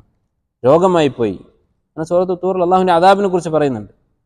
അതുപോലെ തന്നെ ഇബ്നു അബ്ബാസ് റളിയല്ലാഹു അൻഹുമ, അദ്ദേഹം ഖുർആൻ ഓതി കരഞ്ഞിട്ട് അദ്ദേഹത്തിൻ്റെ 2 കണ്ണിൻ്റെയും താഴെ ഒരു അടയാളം ഉണ്ടായിരുന്നു എന്ന് കാണാം. ഇതുപോലെ നിരവധി സഹാബത്ത്, അബൂബക്കർ റളിയല്ലാഹു അൻഹു നമുക്കറിയാം, അദ്ദേഹത്തെ ഇമാമാക്കി നിർത്തി നമസ്കരിക്കാൻ വേണ്ടി നബി സല്ലല്ലാഹു അലൈഹി വസല്ലം പറഞ്ഞപ്പോൾ ആയിഷ റളിയല്ലാഹു അൻഹ പറഞ്ഞത് എന്താണ്? ഇന്ന അബാ ബക്രിൻ റജുലുൻ അസീഫ് ലാ യകാദു യുസ്മിഉ ഇദാ ഖറഅൽ ഖുർആൻ, അദ്ദേഹത്തെ ഇമാമാക്കാൻ പറ്റുകയില്ല, കാരണം ഖുർആൻ ഓതിയാൽ അദ്ദേഹം കരയും എന്ന് ആയിഷ റളിയല്ലാഹു അൻഹ പറയുകയുണ്ടായി. അപ്പോൾ സഹാബത്തിൻ്റെ വിശേഷണമാണത്. അത് നമുക്ക് എത്ര ഉണ്ട് എന്ന് നമ്മൾ പരിശോധിച്ച് നോക്കുക. അല്ലാഹു തആല ഈ ആയത്തിൽ മുഅ്മിനീങ്ങളുടെ സ്വഭാവം ഇങ്ങനെയായിരിക്കുമെന്ന് പറഞ്ഞിട്ട് തുടർന്ന് പറയുന്നതാണ്, ഉലൈക ഹുമുൽ മുഅ്മിനൂന ഹഖ്ഖ, അവരാണ് യഥാർത്ഥത്തിലുള്ള മുഅ്മിനീങ്ങൾ. അപ്പോൾ ഇതാണ് രണ്ടാമത്തെ കാര്യം. മൂന്നാമത്തേത്, ഉപദേശിക്കുന്ന ആളുകൾ വഅള് പറയുന്ന ആളുകൾ എങ്ങനെയായിരിക്കണം? ബലീഗായിരിക്കണം, മനസ്സിൽ തട്ടുന്ന രീതിയിൽ സംസാരിക്കണം. നബി സല്ലല്ലാഹു അലൈഹി വസല്ലമയുടെ വാദിനെ കുറിച്ച് പറഞ്ഞത് മൗഇദത്തൻ ബലീഗായ ഉപദേശം നൽകിയെന്നാണ്. മനസ്സിൽ തട്ടുന്ന ഉപദേശം ആയിരുന്നു നബി സല്ലല്ലാഹു അലൈഹി വസല്ലമയുടെ. മനസ്സിൽ തട്ടുന്ന അല്ലെങ്കിൽ ബലീഗായിട്ടുള്ള ഉപദേശം എന്ന് പറഞ്ഞാൽ എന്താണ്? നല്ല സംസാരം എന്ന് പറയുന്നത് അതിൻ്റെ വിശദീകരണം പണ്ഡിതന്മാർ പറയുന്നത് കാണാം. പറയുന്ന ആശയം ശരിയായിരിക്കണം, നല്ലതായിരിക്കണം. അത് ഏറ്റവും ചുരുങ്ങിയ വാക്കുകൾ കൊണ്ട് വളച്ചുകെട്ടില്ലാതെ വ്യക്തമായി മനസ്സിലാകുന്ന രൂപത്തിൽ ആളുകൾക്ക് പറഞ്ഞു കൊടുക്കുക. ഇതാണ് ബലാഗ എന്ന് പറയുന്നത്. ഇതാണ് യഥാർത്ഥത്തിൽ സാഹിത്യം എന്ന് പറയുന്നത്. അതല്ലാതെ ആർക്കും പരിചയമില്ലാത്ത വാക്കുകൾ പറയുക, അതുപോലെ തന്നെ കൃത്രിമമായ പ്രാസമൊപ്പിച്ച് സംസാരിക്കുക, ഇതൊന്നും അല്ല യഥാർത്ഥത്തിൽ ബലാഗ അല്ലെങ്കിൽ സാഹിത്യം എന്ന് പറയുന്നത്. അങ്ങനെ സംസാരിക്കുന്ന ആളുകൾ വളച്ചുകെട്ടോടുകൂടി അല്ലെങ്കിൽ വക്രമായി കൃത്രിമമായി ആർക്കും പരിചയമില്ലാത്ത വാക്കുകളൊക്കെ ഉപയോഗിച്ച് സംസാരിക്കുന്ന ആളുകൾ അവരുടെ സംസാരം ജനങ്ങൾ കേട്ട് ആസ്വദിക്കും, ഒരു ശബ്ദം ആസ്വദിക്കുന്ന നിലയ്ക്ക് അവർ ആസ്വദിക്കും. പക്ഷെ അത് മനസ്സിൽ തട്ടുകയില്ല. നമ്മൾ തന്നെ ആലോചിച്ചാൽ അറിയാം, നമുക്ക് ഏറ്റവും കൂടുതൽ സ്വാധീനിച്ച ഉപദേശങ്ങൾ വളരെ നിഷ്കളങ്കമായി സംസാരിച്ച ആളുകളുടെ ഉപദേശമായിരിക്കും. ഇങ്ങനെയുള്ള കൃത്രിമമായ സാഹിത്യം അത് ആളുകളെ സ്വാധീനിക്കുകയില്ല. അതിന് ഏറ്റവും ഒരു ഉദാഹരണമാണ് നബി സല്ലല്ലാഹു അലൈഹി വസല്ലം. നബി സല്ലല്ലാഹു അലൈഹി വസല്ലമയുടെ സംസാരം ഹദീസുകൾ വായിച്ചു നോക്കൂ, എന്തെങ്കിലും വളച്ചുകെട്ടുണ്ടോ? അറബി ഏറ്റവും മിനിമം അറബി ഭാഷ അറിയുന്ന ഒരാൾക്കും വായിച്ചാൽ മനസ്സിലാകുന്നതായിരിക്കും നബി സല്ലല്ലാഹു അലൈഹി വസല്ലമയുടെ ഹദീസുകൾ. അറബികൾ തമ്മിൽ ഏകോപിച്ചിട്ടുണ്ട്. അറബി ഭാഷയിലെ ഭാഷാ പണ്ഡിതന്മാർ ഏകോപിച്ചിട്ടുള്ള കാര്യമാണ് അഫ്സഹുൽ അറബ്. ഏറ്റവും സാഹിത്യ സമ്പുഷ്ടമായി ഫസീഹായി സംസാരിക്കുന്ന അറബി എല്ലാ കവികളും, ജാഹിലിയ കാലം മുതൽ ഇന്ന് വരെയുള്ള അറബി കവികളും അതുപോലെ അറബിയിലെ പ്രസംഗകന്മാരും എല്ലാവരെയും എടുത്തു വെച്ചാൽ അതിൽ അഫ്സഹായിട്ടുള്ളത് ആരാണ്? നബി സല്ലല്ലാഹു അലൈഹി വസല്ലം. ഇത് നബി സ്വല്ലല്ലാഹു ഇഷ്ടം കൊണ്ട് ഒരു എന്താ പറയുക, ഫോർമാലിറ്റിക്ക് വേണ്ടി പറയുന്നതല്ല. നബി സല്ലല്ലാഹു അലൈഹി വസല്ലം സംസാരം, ഹദീസുകൾ ഭാഷാപരമായി പഠിച്ച് ഭാഷാ പണ്ഡിതന്മാർ ഏകോപിച്ചിട്ടുള്ള കാര്യമാണ്. അഫ്സഹുൽ അറബ്, ഏറ്റവും സ്പഷ്ടമായി സംസാരിച്ചിട്ടുള്ള അറബി മുഹമ്മദ് നബി സല്ലല്ലാഹു അലൈഹി വസല്ലമയാണ്. അദ്ദേഹത്തിൻ്റെ സംസാരത്തിലെ സാഹിത്യം എന്താണ്? ഹദീസുകൾ എടുത്ത് നോക്കിയാൽ നമുക്ക് കാണാൻ സാധിക്കും. ലാളിത്യമാണ് നബി സല്ലല്ലാഹു അലൈഹി വസല്ലമയുടെ സാഹിത്യം എന്ന് പറയുന്നത്. അതുപോലെ ആയിരിക്കണം ഉപദേശിക്കുന്ന ആളുകൾ. നാലാമത്തെ കാര്യം ഈ ഹദീസിൽ പഠിപ്പിക്കുന്നത് നമ്മൾ പറഞ്ഞതുപോലെ വുജൂബു സമഇ വത്വാഅ ലിവുലാത്തി ഉമൂരിൽ മുസ്ലിമീൻ, മുസ്ലിം ഭരണാധികാരികളെ അനുസരിക്കുക എന്നത് വാജിബാണ് എന്ന് ഹദീസ് പഠിപ്പിക്കുന്നു. ഇത് അള്ളാഹു റസൂലും പഠിപ്പിച്ച കാര്യമാണ്. ഭരണാധികാരികൾ അനുസരിക്കണമെന്ന് പഠിപ്പിച്ചത് ഏതെങ്കിലും ഭരണാധികാരി ഉണ്ടാക്കിയതല്ല, അള്ളാഹും അവൻ്റെ റസൂലും പഠിപ്പിച്ചിട്ടുള്ള കാര്യമാണ്. ഇത് ശറഅ അവർക്ക് സ്ഥിരപ്പെടുത്തിയിട്ടുള്ള അവരുടെ ഹക്കാണ്. അല്ലെ, ഇസ്ലാം ചില ഹക്കുകൾ പഠിപ്പിച്ചിട്ടുണ്ട്, അല്ലേ? അതാണ് നമ്മുടെ ദീൻ എന്ന് പറയുന്നത്. ദീൻ എന്ന് പറഞ്ഞാൽ എന്താണ്?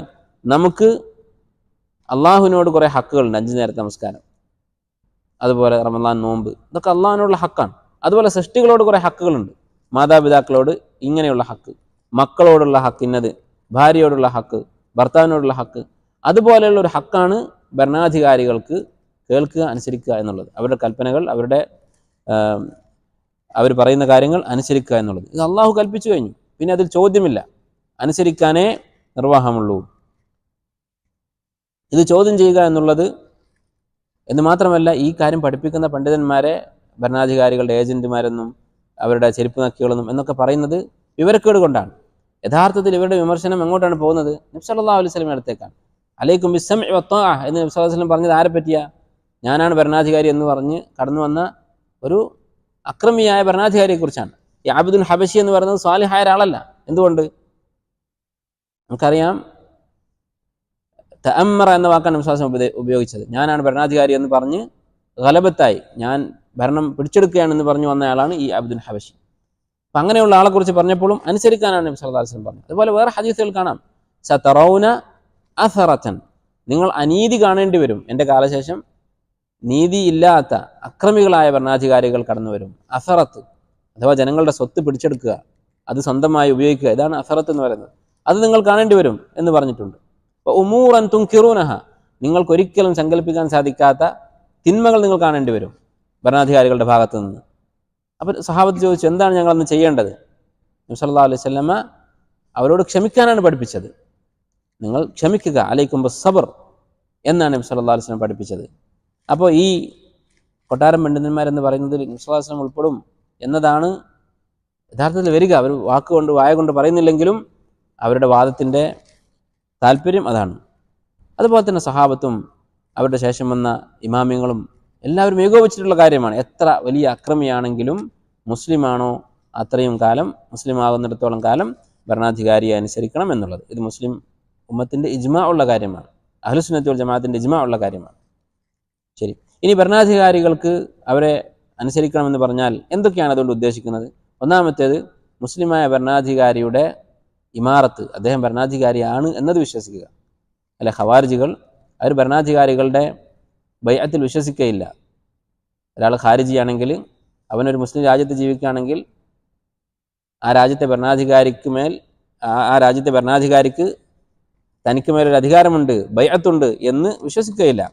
എന്നാൽ അത് വിശ്വസിക്കുക എന്നുള്ളതാണ് ഒന്നാമത്തെ ഹക്ക്, അവരോടുള്ള ഒന്നാമത്തെ ബാധ്യത. രണ്ടാമത്തേത്, ഭരണാധികാരികളുടെ നന്മകൾ പ്രചരിപ്പിക്കുക. ഭരണാധികാരികൾ ചെയ്യുന്ന നന്മകൾ പ്രചരിപ്പിക്കുക. എന്തിനാണത്?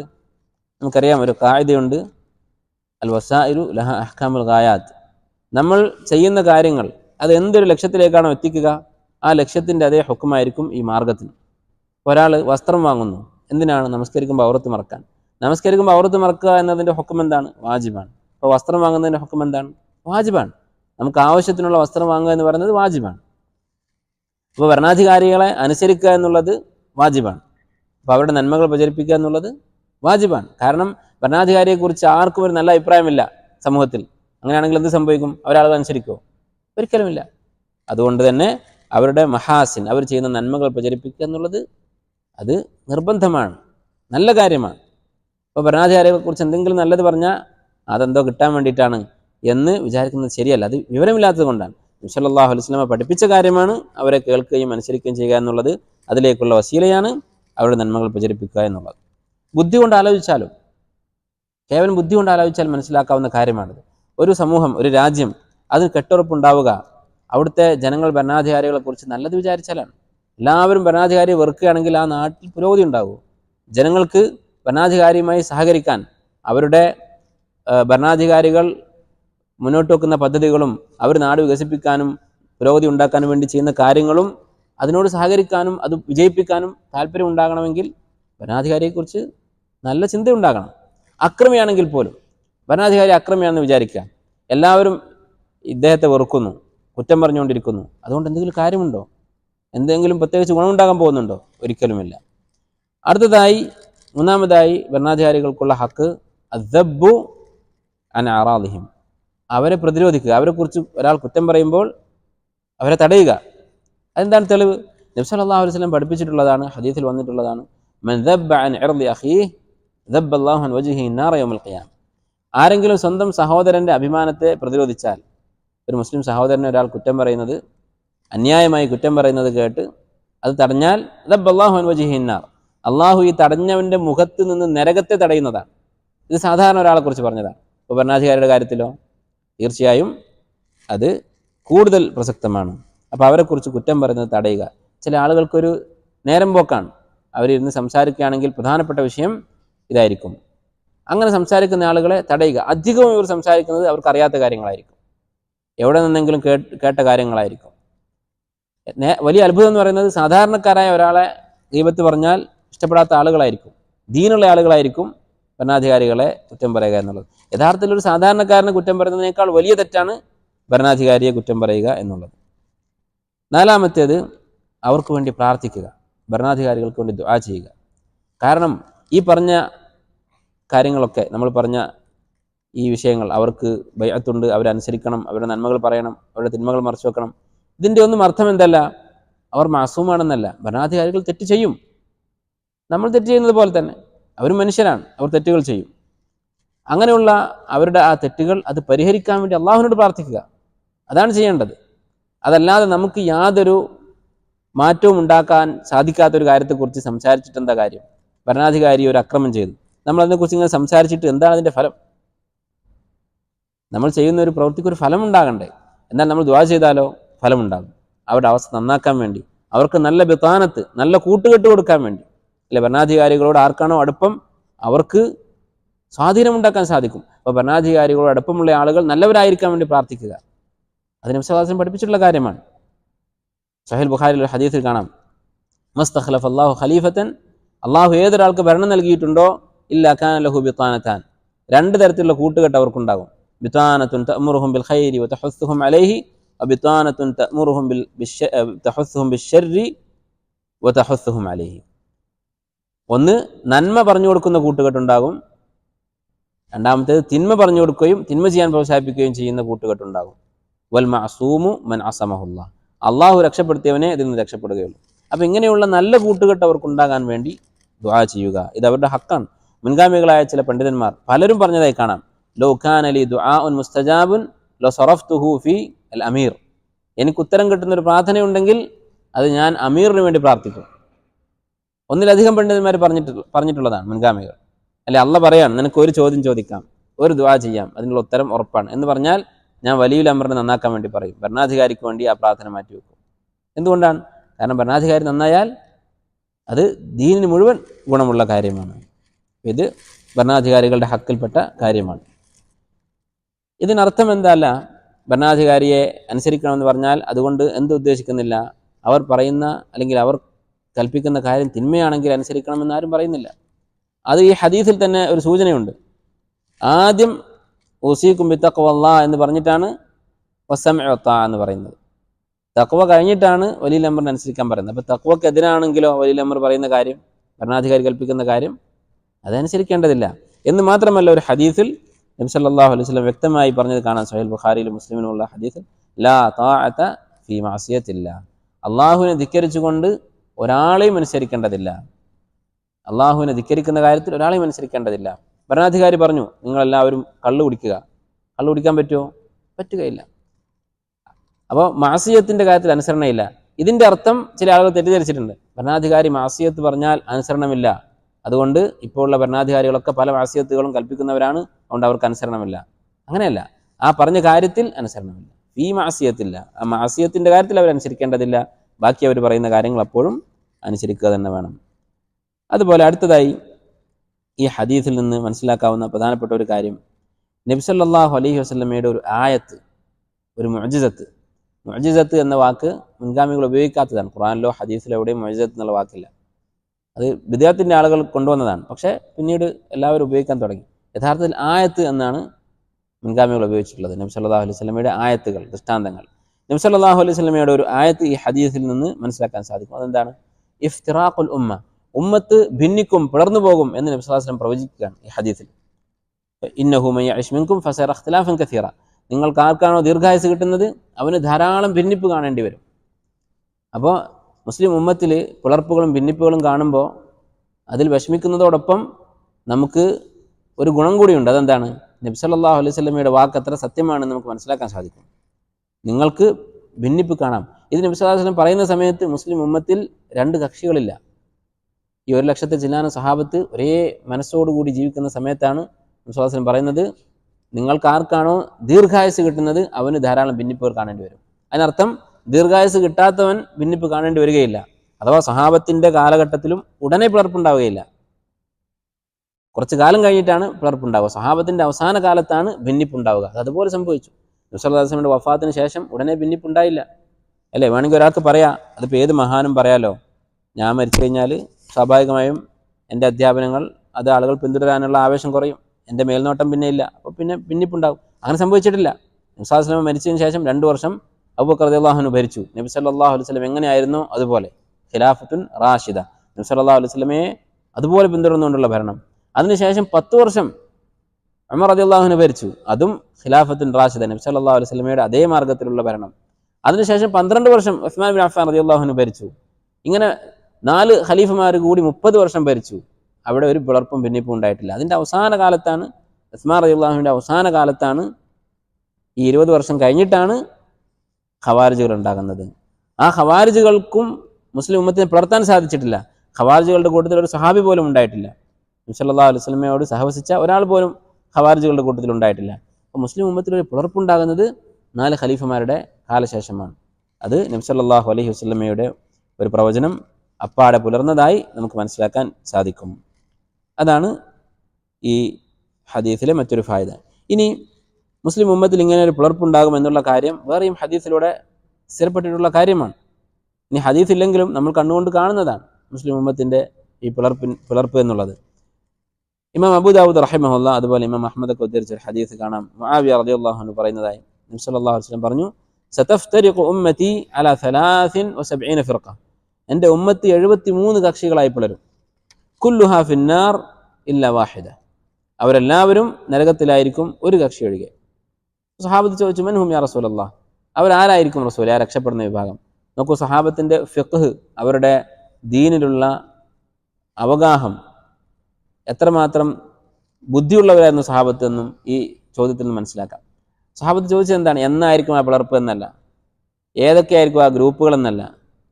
മൻഹും യാ റസൂലല്ലാഹ്, ആ രക്ഷപ്പെടുന്ന ഗ്രൂപ്പ് ആരാണ്, അതറിഞ്ഞാൽ മതി, അതാണ് അവിടെ ആവശ്യമുള്ള കാര്യം. അത് ചോദിച്ചു. റസൂൽ പറഞ്ഞു, മാ അന അലൈഹിൽ യൗമ വഅസ്ഹാബി, ഞാനും എൻ്റെ സഹാബത്തും ഇന്ന് എങ്ങനെയാണോ പോകുന്നത് ആ വഴിയിൽ പോകുന്നവരാണ് രക്ഷപ്പെട്ട വിഭാഗം എന്ന് നബി സല്ലല്ലാഹു അലൈഹി വസല്ലം പറഞ്ഞു. ഈ ഹദീസാണ് ഹദീസ് ഇഫ്തിറാഖുൽ ഉമ്മ, ഉമ്മത്തിൻ്റെ പിളർപ്പിനെ കുറിച്ച് പറയുന്ന ഹദീസ് എന്നറിയപ്പെടുന്നത്. മുആവിയ റളിയല്ലാഹു അൻഹു ഈ ഹദീസ് സ്വഹീഹാണ് എന്ന് ധാരാളം പണ്ഡിതന്മാർ മുൻഗാമികൾ പറഞ്ഞിട്ടുണ്ട്. ഇമാം ബൈഹഖി, അതുപോലെ ഇമാം ലാലക്കായി, ഇമാം ഇബ്നു തൈമിയ്യ റഹിമഹുല്ലാഹ്, ഇബ്നു ഹജർ അൽ അസ്ഖലാനി, ഇവരൊക്കെ ഈ ഹദീസ് സ്വഹീഹാണെന്ന് പറഞ്ഞിട്ടുള്ളതാണ്. പക്ഷേ പിൽക്കാലക്കാരായ ചില ആളുകൾ ഈ ഹദീസ് ദഈഫാണ് എന്ന് വാദിക്കുന്നത് കാണാം. പക്ഷേ ആ വാദത്തിൽ യാതൊരു കഴമ്പുമില്ല. ഒന്നാമത് സ്വഹീഹാക്കിയ ധാരാളം ഇമാമികളുണ്ട്, രണ്ടാമത് വേറെയും ഹദീസുകളിൽ ഈ ആശയം വന്നിട്ടുള്ളതാണ്. അതിനു പുറമെ നമ്മൾ കണ്ണുകൊണ്ട് കാണുന്നതാണ് ഉമ്മത്തിൻ്റെ പിളർപ്പ് എന്നുള്ളത്. പക്ഷെ എന്തിനാണ് ഇവർ ഈ ഹദീസ് ദഈഫാണെന്ന് പറയുന്നത്? മുസ്ലിം ഉമ്മത്തിൽ ഇൻകാറുൽ മുൻകർ, തിന്മ വിലക്കുക എന്നുള്ള പരിപാടി ഉണ്ടാവരുത്. കാരണം മുസ്ലിം ഉമ്മത്തിൽ പിളർപ്പുണ്ട് എന്ന് പറയുകയും അതിൽ ഒരു വിഭാഗം മാത്രമാണ് ഹക്കിൽ പറയുകയും ചെയ്താൽ ആളുകൾ ഹക്ക് അന്വേഷിക്കാൻ തുടങ്ങും. അപ്പോൾ ആളുകൾ ഹക്കല്ലാത്തതിനെ എതിർക്കാൻ തുടങ്ങും. ഇവർക്ക് മുസ്ലിം ഉമ്മത്തിൽ ഇൻകാറുൽ മുൻകർ, തിന്മ വിരോധിക്കുക എന്നുള്ള പരിപാടി ഉണ്ടാവരുത്. അങ്ങനെ മുസ്ലിങ്ങളെ മുഴുവൻ കൂട്ടിപ്പിടിച്ച് അവരുടെ രാഷ്ട്രീയ ലക്ഷ്യങ്ങളും മറ്റുള്ള കക്ഷിത്വത്തിൻ്റെ ലക്ഷ്യങ്ങളൊക്കെ നേടാൻ സാധിക്കണം. അതിന് ഉമ്മത്ത് എന്ത് ചെയ്യണം? ദീന് മാറ്റി നിർത്തണം. ദീൻ മാറ്റി നിർത്തണമെങ്കിൽ ഈ ഹദീസ് ദഈഫാക്കണം. അങ്ങനെയുള്ള ആളുകളുണ്ട്. പക്ഷെ യഥാർത്ഥത്തിൽ ബുദ്ധിയുള്ള ഒരാൾ ചിന്തിക്കുക എന്താണ്? സഹാബത്ത് ചിന്തിച്ചതുപോലെ ആരാണ് ആ രക്ഷപ്പെടുന്ന വിഭാഗം എന്ന് അന്വേഷിക്കുകയാണ് വേണ്ടത്. അല്ല, ചില ആളുകൾ ഈ ഹദീസ് കാണുമ്പോൾ, അല്ലെങ്കിൽ ഉമ്മത്തിൻ്റെ ഭിന്നിപ്പ് എന്ന് പറയുന്ന ഈ യാഥാർത്ഥ്യം അഭിമുഖീകരിക്കുമ്പോൾ, അത് കാണുമ്പോൾ വ്യത്യസ്തമായ നിലപാടുകൾ സ്വീകരിക്കുന്നത് കാണാം. ചില ആളുകൾ പറയും, എല്ലാവരും മുസ്ലിങ്ങളല്ലേ, അതുകൊണ്ട് പരസ്പര വിദ്വേഷത്തിൻ്റെ ആവശ്യമില്ല, പരസ്പരം ഭിന്നിച്ച് നിൽക്കേണ്ട ആവശ്യമില്ല, എല്ലാവരും മുസ്ലിങ്ങളാണല്ലോ എന്ന് പറഞ്ഞ് എല്ലാ കക്ഷികളെയും ശരിവെക്കുന്ന ആളുകളെ കാണാം. മുസ്ലിമാണോ അവനൊക്കെ ശരിയാണ് എന്ന് പറയുന്ന ആളുകൾ കാണാം. വേറെ ചില ആളുകൾ ഈ പിളർപ്പും ഭിന്നിപ്പും ഒക്കെ കണ്ടിട്ട് ഈ ദീൻ ശരിയല്ല, ശരിയായ ദീനാണെങ്കിൽ ഇങ്ങനെ ഒരു ഭിന്നിപ്പ് ഉണ്ടാവുകയില്ലല്ലോ, പ്രശ്നം ഉണ്ടാവുകയില്ലല്ലോ എന്ന് പറഞ്ഞ് ദീൻ മൊത്തം ഒഴിവാക്കി പോകുന്ന ആളുകളെയും കാണാൻ സാധിക്കും. ഇത് രണ്ടും ശരിയല്ല. നേരെ മറിച്ച് എന്താണ് ചെയ്യേണ്ടത്? ഇത് അള്ളാഹുവിൻ്റെ ഒരു പരീക്ഷണമാണ്. മുസ്ലിം ഉമ്മത്ത് ഭിന്നിക്കുക എന്നുള്ളത് അള്ളാഹുവിൻ്റെ ഒരു പരീക്ഷണമാണ്. അള്ളാഹു താല ഒരു പരീക്ഷണം ഇറക്കിയാൽ അതിൽ രക്ഷപ്പെടാനുള്ള മാർഗവും അള്ളാഹു താല തന്നെ പറഞ്ഞു തരും. മാ അൻസലല്ലാഹു ദാഅൻ ഇല്ലാ വ അൻസല ലഹു ദവാഅൻ. രോഗങ്ങൾ അള്ളാഹുവിൻ്റെ പരീക്ഷണമാണ്. പക്ഷെ രോഗം വന്നാൽ നമ്മൾ എന്താ ചെയ്യുക? നമ്മൾ ചികിത്സിക്കും. അവസാന ശ്വാസം വരെ, മരിക്കാൻ കിടക്കുന്ന മരണക്കിടക്കയിലും നമ്മൾ ചികിത്സ തുടർന്നുകൊണ്ടിരിക്കും. അതുപോലെ മുസ്ലിം ഉമ്മത്ത് പിളരും എന്നത് അള്ളാഹുവിൻ്റെ തീരുമാനമാണ്, അള്ളാഹുവിൻ്റെ ഖളാ ആണ്. അതിനെ നമ്മൾ പഴിച്ചിട്ട് കാര്യമില്ല, അത് സംഭവിക്കും. അത് സംഭവിച്ചാൽ പിന്നെ നമുക്ക് രക്ഷപ്പെടാനുള്ള മാർഗം എന്താണ്? അതാണ് നമ്മൾ അന്വേഷിക്കേണ്ടത്. നമ്മൾ ദുനിയാവിൻ്റെ കാര്യത്തിൽ ഇത് തന്നെയാണ് ചെയ്യാറുള്ളത്, അല്ലേ? ഇപ്പോൾ നമ്മൾ എന്തെങ്കിലും ഒരു സാധനം വാങ്ങാൻ തീരുമാനിച്ചാൽ, ഒരു കടയിൽ പോയി, സൂപ്പർ മാർക്കറ്റിൽ പോയി, നമ്മൾ വാങ്ങാൻ ഉദ്ദേശിച്ച സാധനം പല കമ്പനികൾ ഇറക്കുന്നുണ്ട്, പല വിലയുടേതുണ്ട്, വില കൂടിയതുണ്ട്, കുറഞ്ഞതുണ്ട്, ക്വാളിറ്റി കൂടിയതുണ്ട്, കുറഞ്ഞതുണ്ട്. നമ്മൾ എന്ത് ചെയ്യും? ഒരുപാട് കമ്പനിക്കാർ ഞങ്ങളുടേതാണ് നല്ലത് എന്ന് പറഞ്ഞുകൊണ്ട് ഈ സാധനം ഇറക്കിയിട്ടുണ്ട്, അതുകൊണ്ട് എനിക്കൊന്നും വേണ്ട എന്ന് പറയുമോ? ഇല്ല. അതുപോലെ നേരെ തിരിച്ച്, ഇത്രയും വലിയ കമ്പനിക്കാർ, അതിൻ്റെ പരസ്യത്തിൽ ഇത്ര വലിയ വലിയ ആൾക്കാരൊക്കെയാണ് അഭിനയിച്ചിട്ടുള്ളത്, അപ്പോൾ എന്തായാലും എല്ലാം നല്ലതായിരിക്കും എന്ന് പറഞ്ഞ് ഏതെങ്കിലും ഒന്ന് എടുത്തുകൊണ്ടോ? ഇല്ല. നേരെ മറിച്ച് നമ്മൾ ഉറപ്പിക്കും, ഇതിൽ നല്ലതുണ്ടാകും, ചീത്തയുണ്ടാകും, അതിൽ നല്ലത് ഏതാണെന്ന് നമ്മൾ അന്വേഷിച്ച് കണ്ടുപിടിച്ച് അത് വാങ്ങുക. അതായിരിക്കും നമ്മൾ ചെയ്യുക. ദുനിയാവിൻ്റെ കാര്യത്തിൽ ചെറിയ വില കുറഞ്ഞ ഒരു മുട്ടുസൂചി വാങ്ങുമ്പോൾ പോലും നമ്മൾ ഇത്ര സൂക്ഷ്മത കാണിക്കും. അപ്പോൾ നമ്മുടെ ദീൻ, നാളെ സ്വർഗവും നരകവും തീരുമാനിക്കുന്ന കാര്യം, അതിൽ ശരിയും തെറ്റും മനസ്സിലാക്കാൻ നമ്മൾ പരിശ്രമിക്കാതിരിക്കുക എന്നുള്ളത് വലിയ അബദ്ധമാണ്. ആ പരിശ്രമമായിരിക്കണം ഇങ്ങനെയുള്ള ഭിന്നിപ്പും പിളർപ്പുകളും പ്രശ്നങ്ങളും കാണുമ്പോൾ ഒരു മുസ്ലിം ചെയ്യേണ്ടത്, അല്ലേ? എത്രത്തോളം ഭിന്നിപ്പുണ്ടാകുന്നോ അത്രത്തോളം ഞാൻ ദീൻ പഠിക്കേണ്ടതിൻ്റെ ആവശ്യകത കൂടിയിട്ടുണ്ട് എന്നാണ് നമ്മൾ മനസ്സിലാക്കേണ്ടത്. അതാണ് ശരിയായ നിലപാട്. ഇനി ഈ പറഞ്ഞ ഈ കക്ഷികൾ 73 കക്ഷികളാകും എന്ന് പറഞ്ഞു. അവർ മുസ്ലിമീങ്ങളാണോ അതോ കാഫിര്യങ്ങളാണോ, ഇസ്ലാമിൻ്റെ പുറത്താണോ? ഈ 73 കക്ഷികളും മുസ്ലിങ്ങളാണോ അതോ അതിൽ ഒരു വിഭാഗം ഏതായാലും മുസ്ലിങ്ങളാണ്, സ്വർഗത്തിലേക്കുള്ളതാണ്. ബാക്കിയുള്ള 72 കക്ഷികൾ മുസ്ലിമീങ്ങളാണോ? ആണ് എന്നുള്ളതാണ് ശരി. കാരണം എന്താണ്? അല്ല, ഈ ഹദീസിൽ തന്നെ നോക്കിയാൽ ശരിക്കൊന്ന് സൂക്ഷിച്ച് നോക്കിയാൽ മനസ്സിലാവും. ഇഫ്തറഖത്തിൽ യഹൂദു അല 71 ഫിർഖ, യഹൂദികൾ 71 കക്ഷികളായി. ഇഫ്തറഖത്തിൻ നസാറ അല 72 ഫിർഖ, നസ്രാനികൾ 72 കക്ഷികളായി. അപ്പോൾ ഈ 71 കക്ഷികളും എന്താണ്? യഹൂദികളാണ്. 72 നസാറാക്കളാണ്. അപ്പോൾ 73 മുസ്ലിമീങ്ങളാണ്. അതുപോലെ തന്നെ ഒരു വിഭാഗത്തെക്കുറിച്ച് അവർ നരകത്തിലാണ് എന്ന് പറഞ്ഞാൽ അവർ മുസ്ലിം അല്ല എന്നർത്ഥമില്ല. അല്ലെ, എന്തെങ്കിലും ഒരു പ്രവൃത്തിയെക്കുറിച്ച് ഇത് ചെയ്തവൻ നരകത്തിലാണ്, അല്ലെങ്കിൽ ഒരു കക്ഷിയെക്കുറിച്ച് അവർ നരകത്തിലാണ് എന്ന് പറഞ്ഞാൽ അവർ നരകത്തിൽ ശാശ്വതരായിരിക്കും എന്നർത്ഥമില്ല. ഖുർആനിൽ നിരവധി പാപങ്ങളെക്കുറിച്ച്, കൊലപാതകത്തെക്കുറിച്ച്, അതുപോലെ യതീമിൻ്റെ സ്വത്ത് കവരുന്നതിനെക്കുറിച്ച് ഒക്കെ നരകമുണ്ട് ഇവർക്ക് എന്ന് പറഞ്ഞിട്ടുണ്ട്. ഇന്നല്ലദീന യഅ്കുലൂന അംവാലൽ യതാമ ദുൽമൻ ഇന്നമാ യഅ്കുലൂന ഫീ ബുത്തൂനിഹിം നാറ, യതീമിൻ്റെ സ്വത്ത് തിന്നുന്നത് അത് നരകത്തീയാണ് അവർ തിന്നുന്നത്. ഇന്നമാ യഅ്കുലൂന ഫീ ബുത്തൂനിഹിം നാറ വസയസ്ലൗന സഈറ, അവർ നരകത്തിൽ കിടന്ന് കരിയുന്നതാണ്. പക്ഷേ മുസ്ലിം ഉമ്മത്ത് ഏകോപിച്ചിട്ടുണ്ട് യതീമിൻ്റെ സ്വത്ത് അപഹരിക്കുന്നവൻ കാഫിറല്ല എന്നുള്ളത്. ഇപ്പോൾ 73 വിഭാഗങ്ങളും മുസ്ലിമീങ്ങൾ തന്നെയാണ്. പക്ഷേ അവർ നരകത്തിൽ പോകാൻ സാധ്യതയുള്ളവരാണ്. നരകത്തെ കൊണ്ട് അള്ളാഹു തആല താക്കീത് ചെയ്തിട്ടുള്ളവരാണ്. നരകത്തിൽ പോകാൻ സാധ്യതയുള്ളവരാണ്. അടുത്ത ഒരു ഫായിദ, ആറാമത്തെ ഒരു ഫായിദ ഈ ഹദീസിൽ നിന്ന് മനസ്സിലാക്കാൻ സാധിക്കുന്നത്, സുന്നത്ത് പിന്തുടരൽ നിർബന്ധമാണ് എന്ന് ഈ ഹദീസിൽ മനസ്സിലാക്കാം. നബി സല്ലല്ലാഹു അലൈഹി വസല്ലമ പിളർപ്പുണ്ടാകുമ്പോൾ, ഭിന്നിപ്പുണ്ടാകുമ്പോൾ എന്ത് ചെയ്യാനാണ് പറഞ്ഞത്? അലൈക്കും ബിസുന്നത്തി, അപ്പോൾ നിങ്ങൾ എൻ്റെ സുന്നത്ത് മുറുകെ പിടിക്കുക എന്നാണ് പഠിപ്പിച്ചത്. എന്ത് കാര്യത്തിലാണ് സുന്നത്ത് പിന്തുടരേണ്ടത്?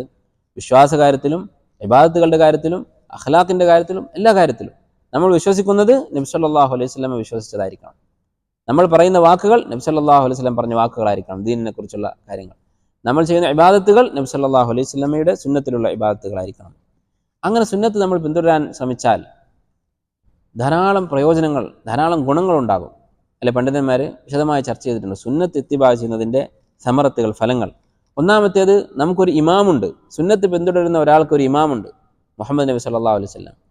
അല്ലെ, സുന്നത്ത് ജീവിതത്തിൽ എടുക്കാത്ത ഒരാൾ, സുന്നത്തിനെ കുറിച്ച് ചിന്തയില്ലാത്ത ഒരാൾ, അങ്ങനെയുള്ള ഒരാൾ, അയാൾ ആരെയാണ് മാതൃകയാക്കുക ജീവിതത്തിൽ? അയാൾക്കൊരു മാതൃകയില്ല, ജീവിതത്തിലൊരു ലക്ഷ്യമില്ല. എന്താണ് തൻ്റെ ജീവിത മാർഗം? എന്താണ് തൻ്റെ മാതൃക? ആരാണ് തൻ്റെ മാതൃക എന്നതിന് ഉത്തരമില്ല.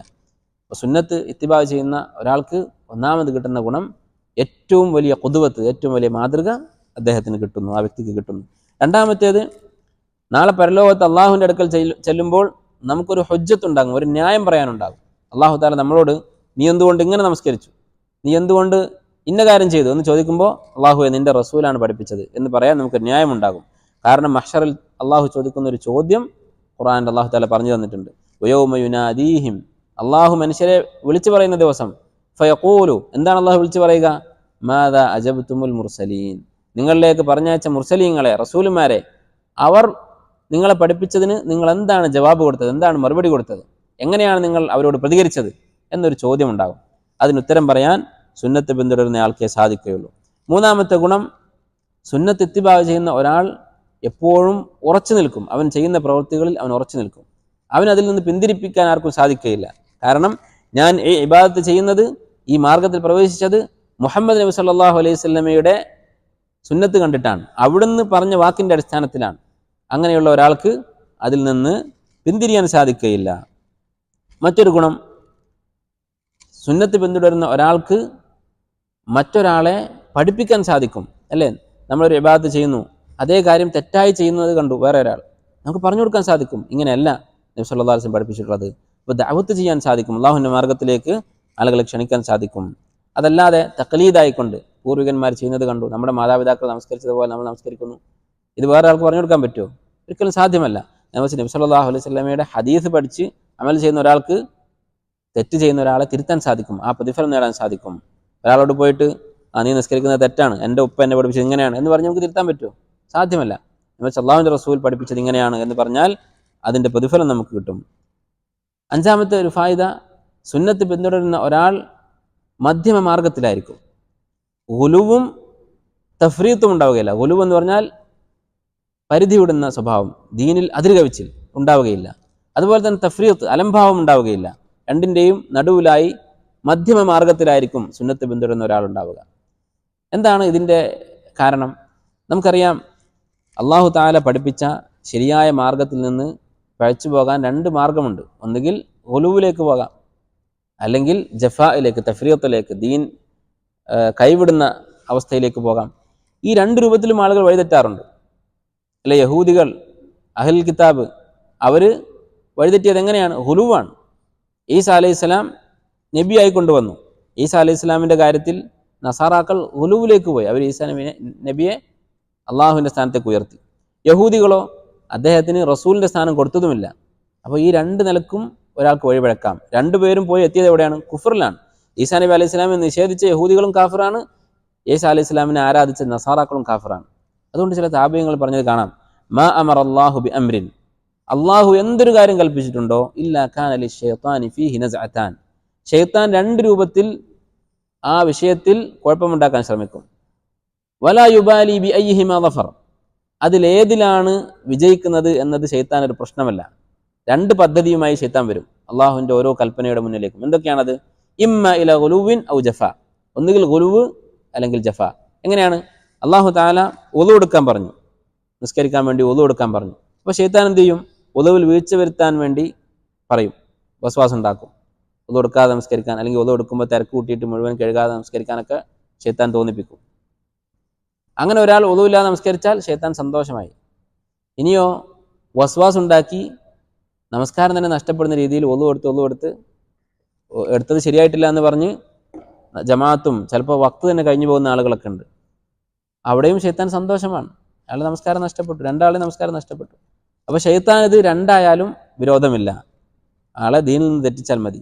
അപ്പോൾ ഈ രണ്ട് രൂപത്തിലേക്ക് ഏതെങ്കിലും ഒരു രൂപത്തിൽ പഴച്ചു പോകും മനുഷ്യർ. എങ്ങനെയാണ് പിഴക്കുക? മനുഷ്യരുടെ ഉള്ളിൽ, ചില ആളുകളുടെ ഉള്ളിൽ ആവേശമുണ്ടാകും, അവർ ഗുലുവിലേക്ക് പോകും. ചില ആളുകളുടെ ഉള്ളിൽ അലസതയാണ് ഉണ്ടാവുക, അവൻ്റെ പ്രകൃതം അലസതയായിരിക്കും.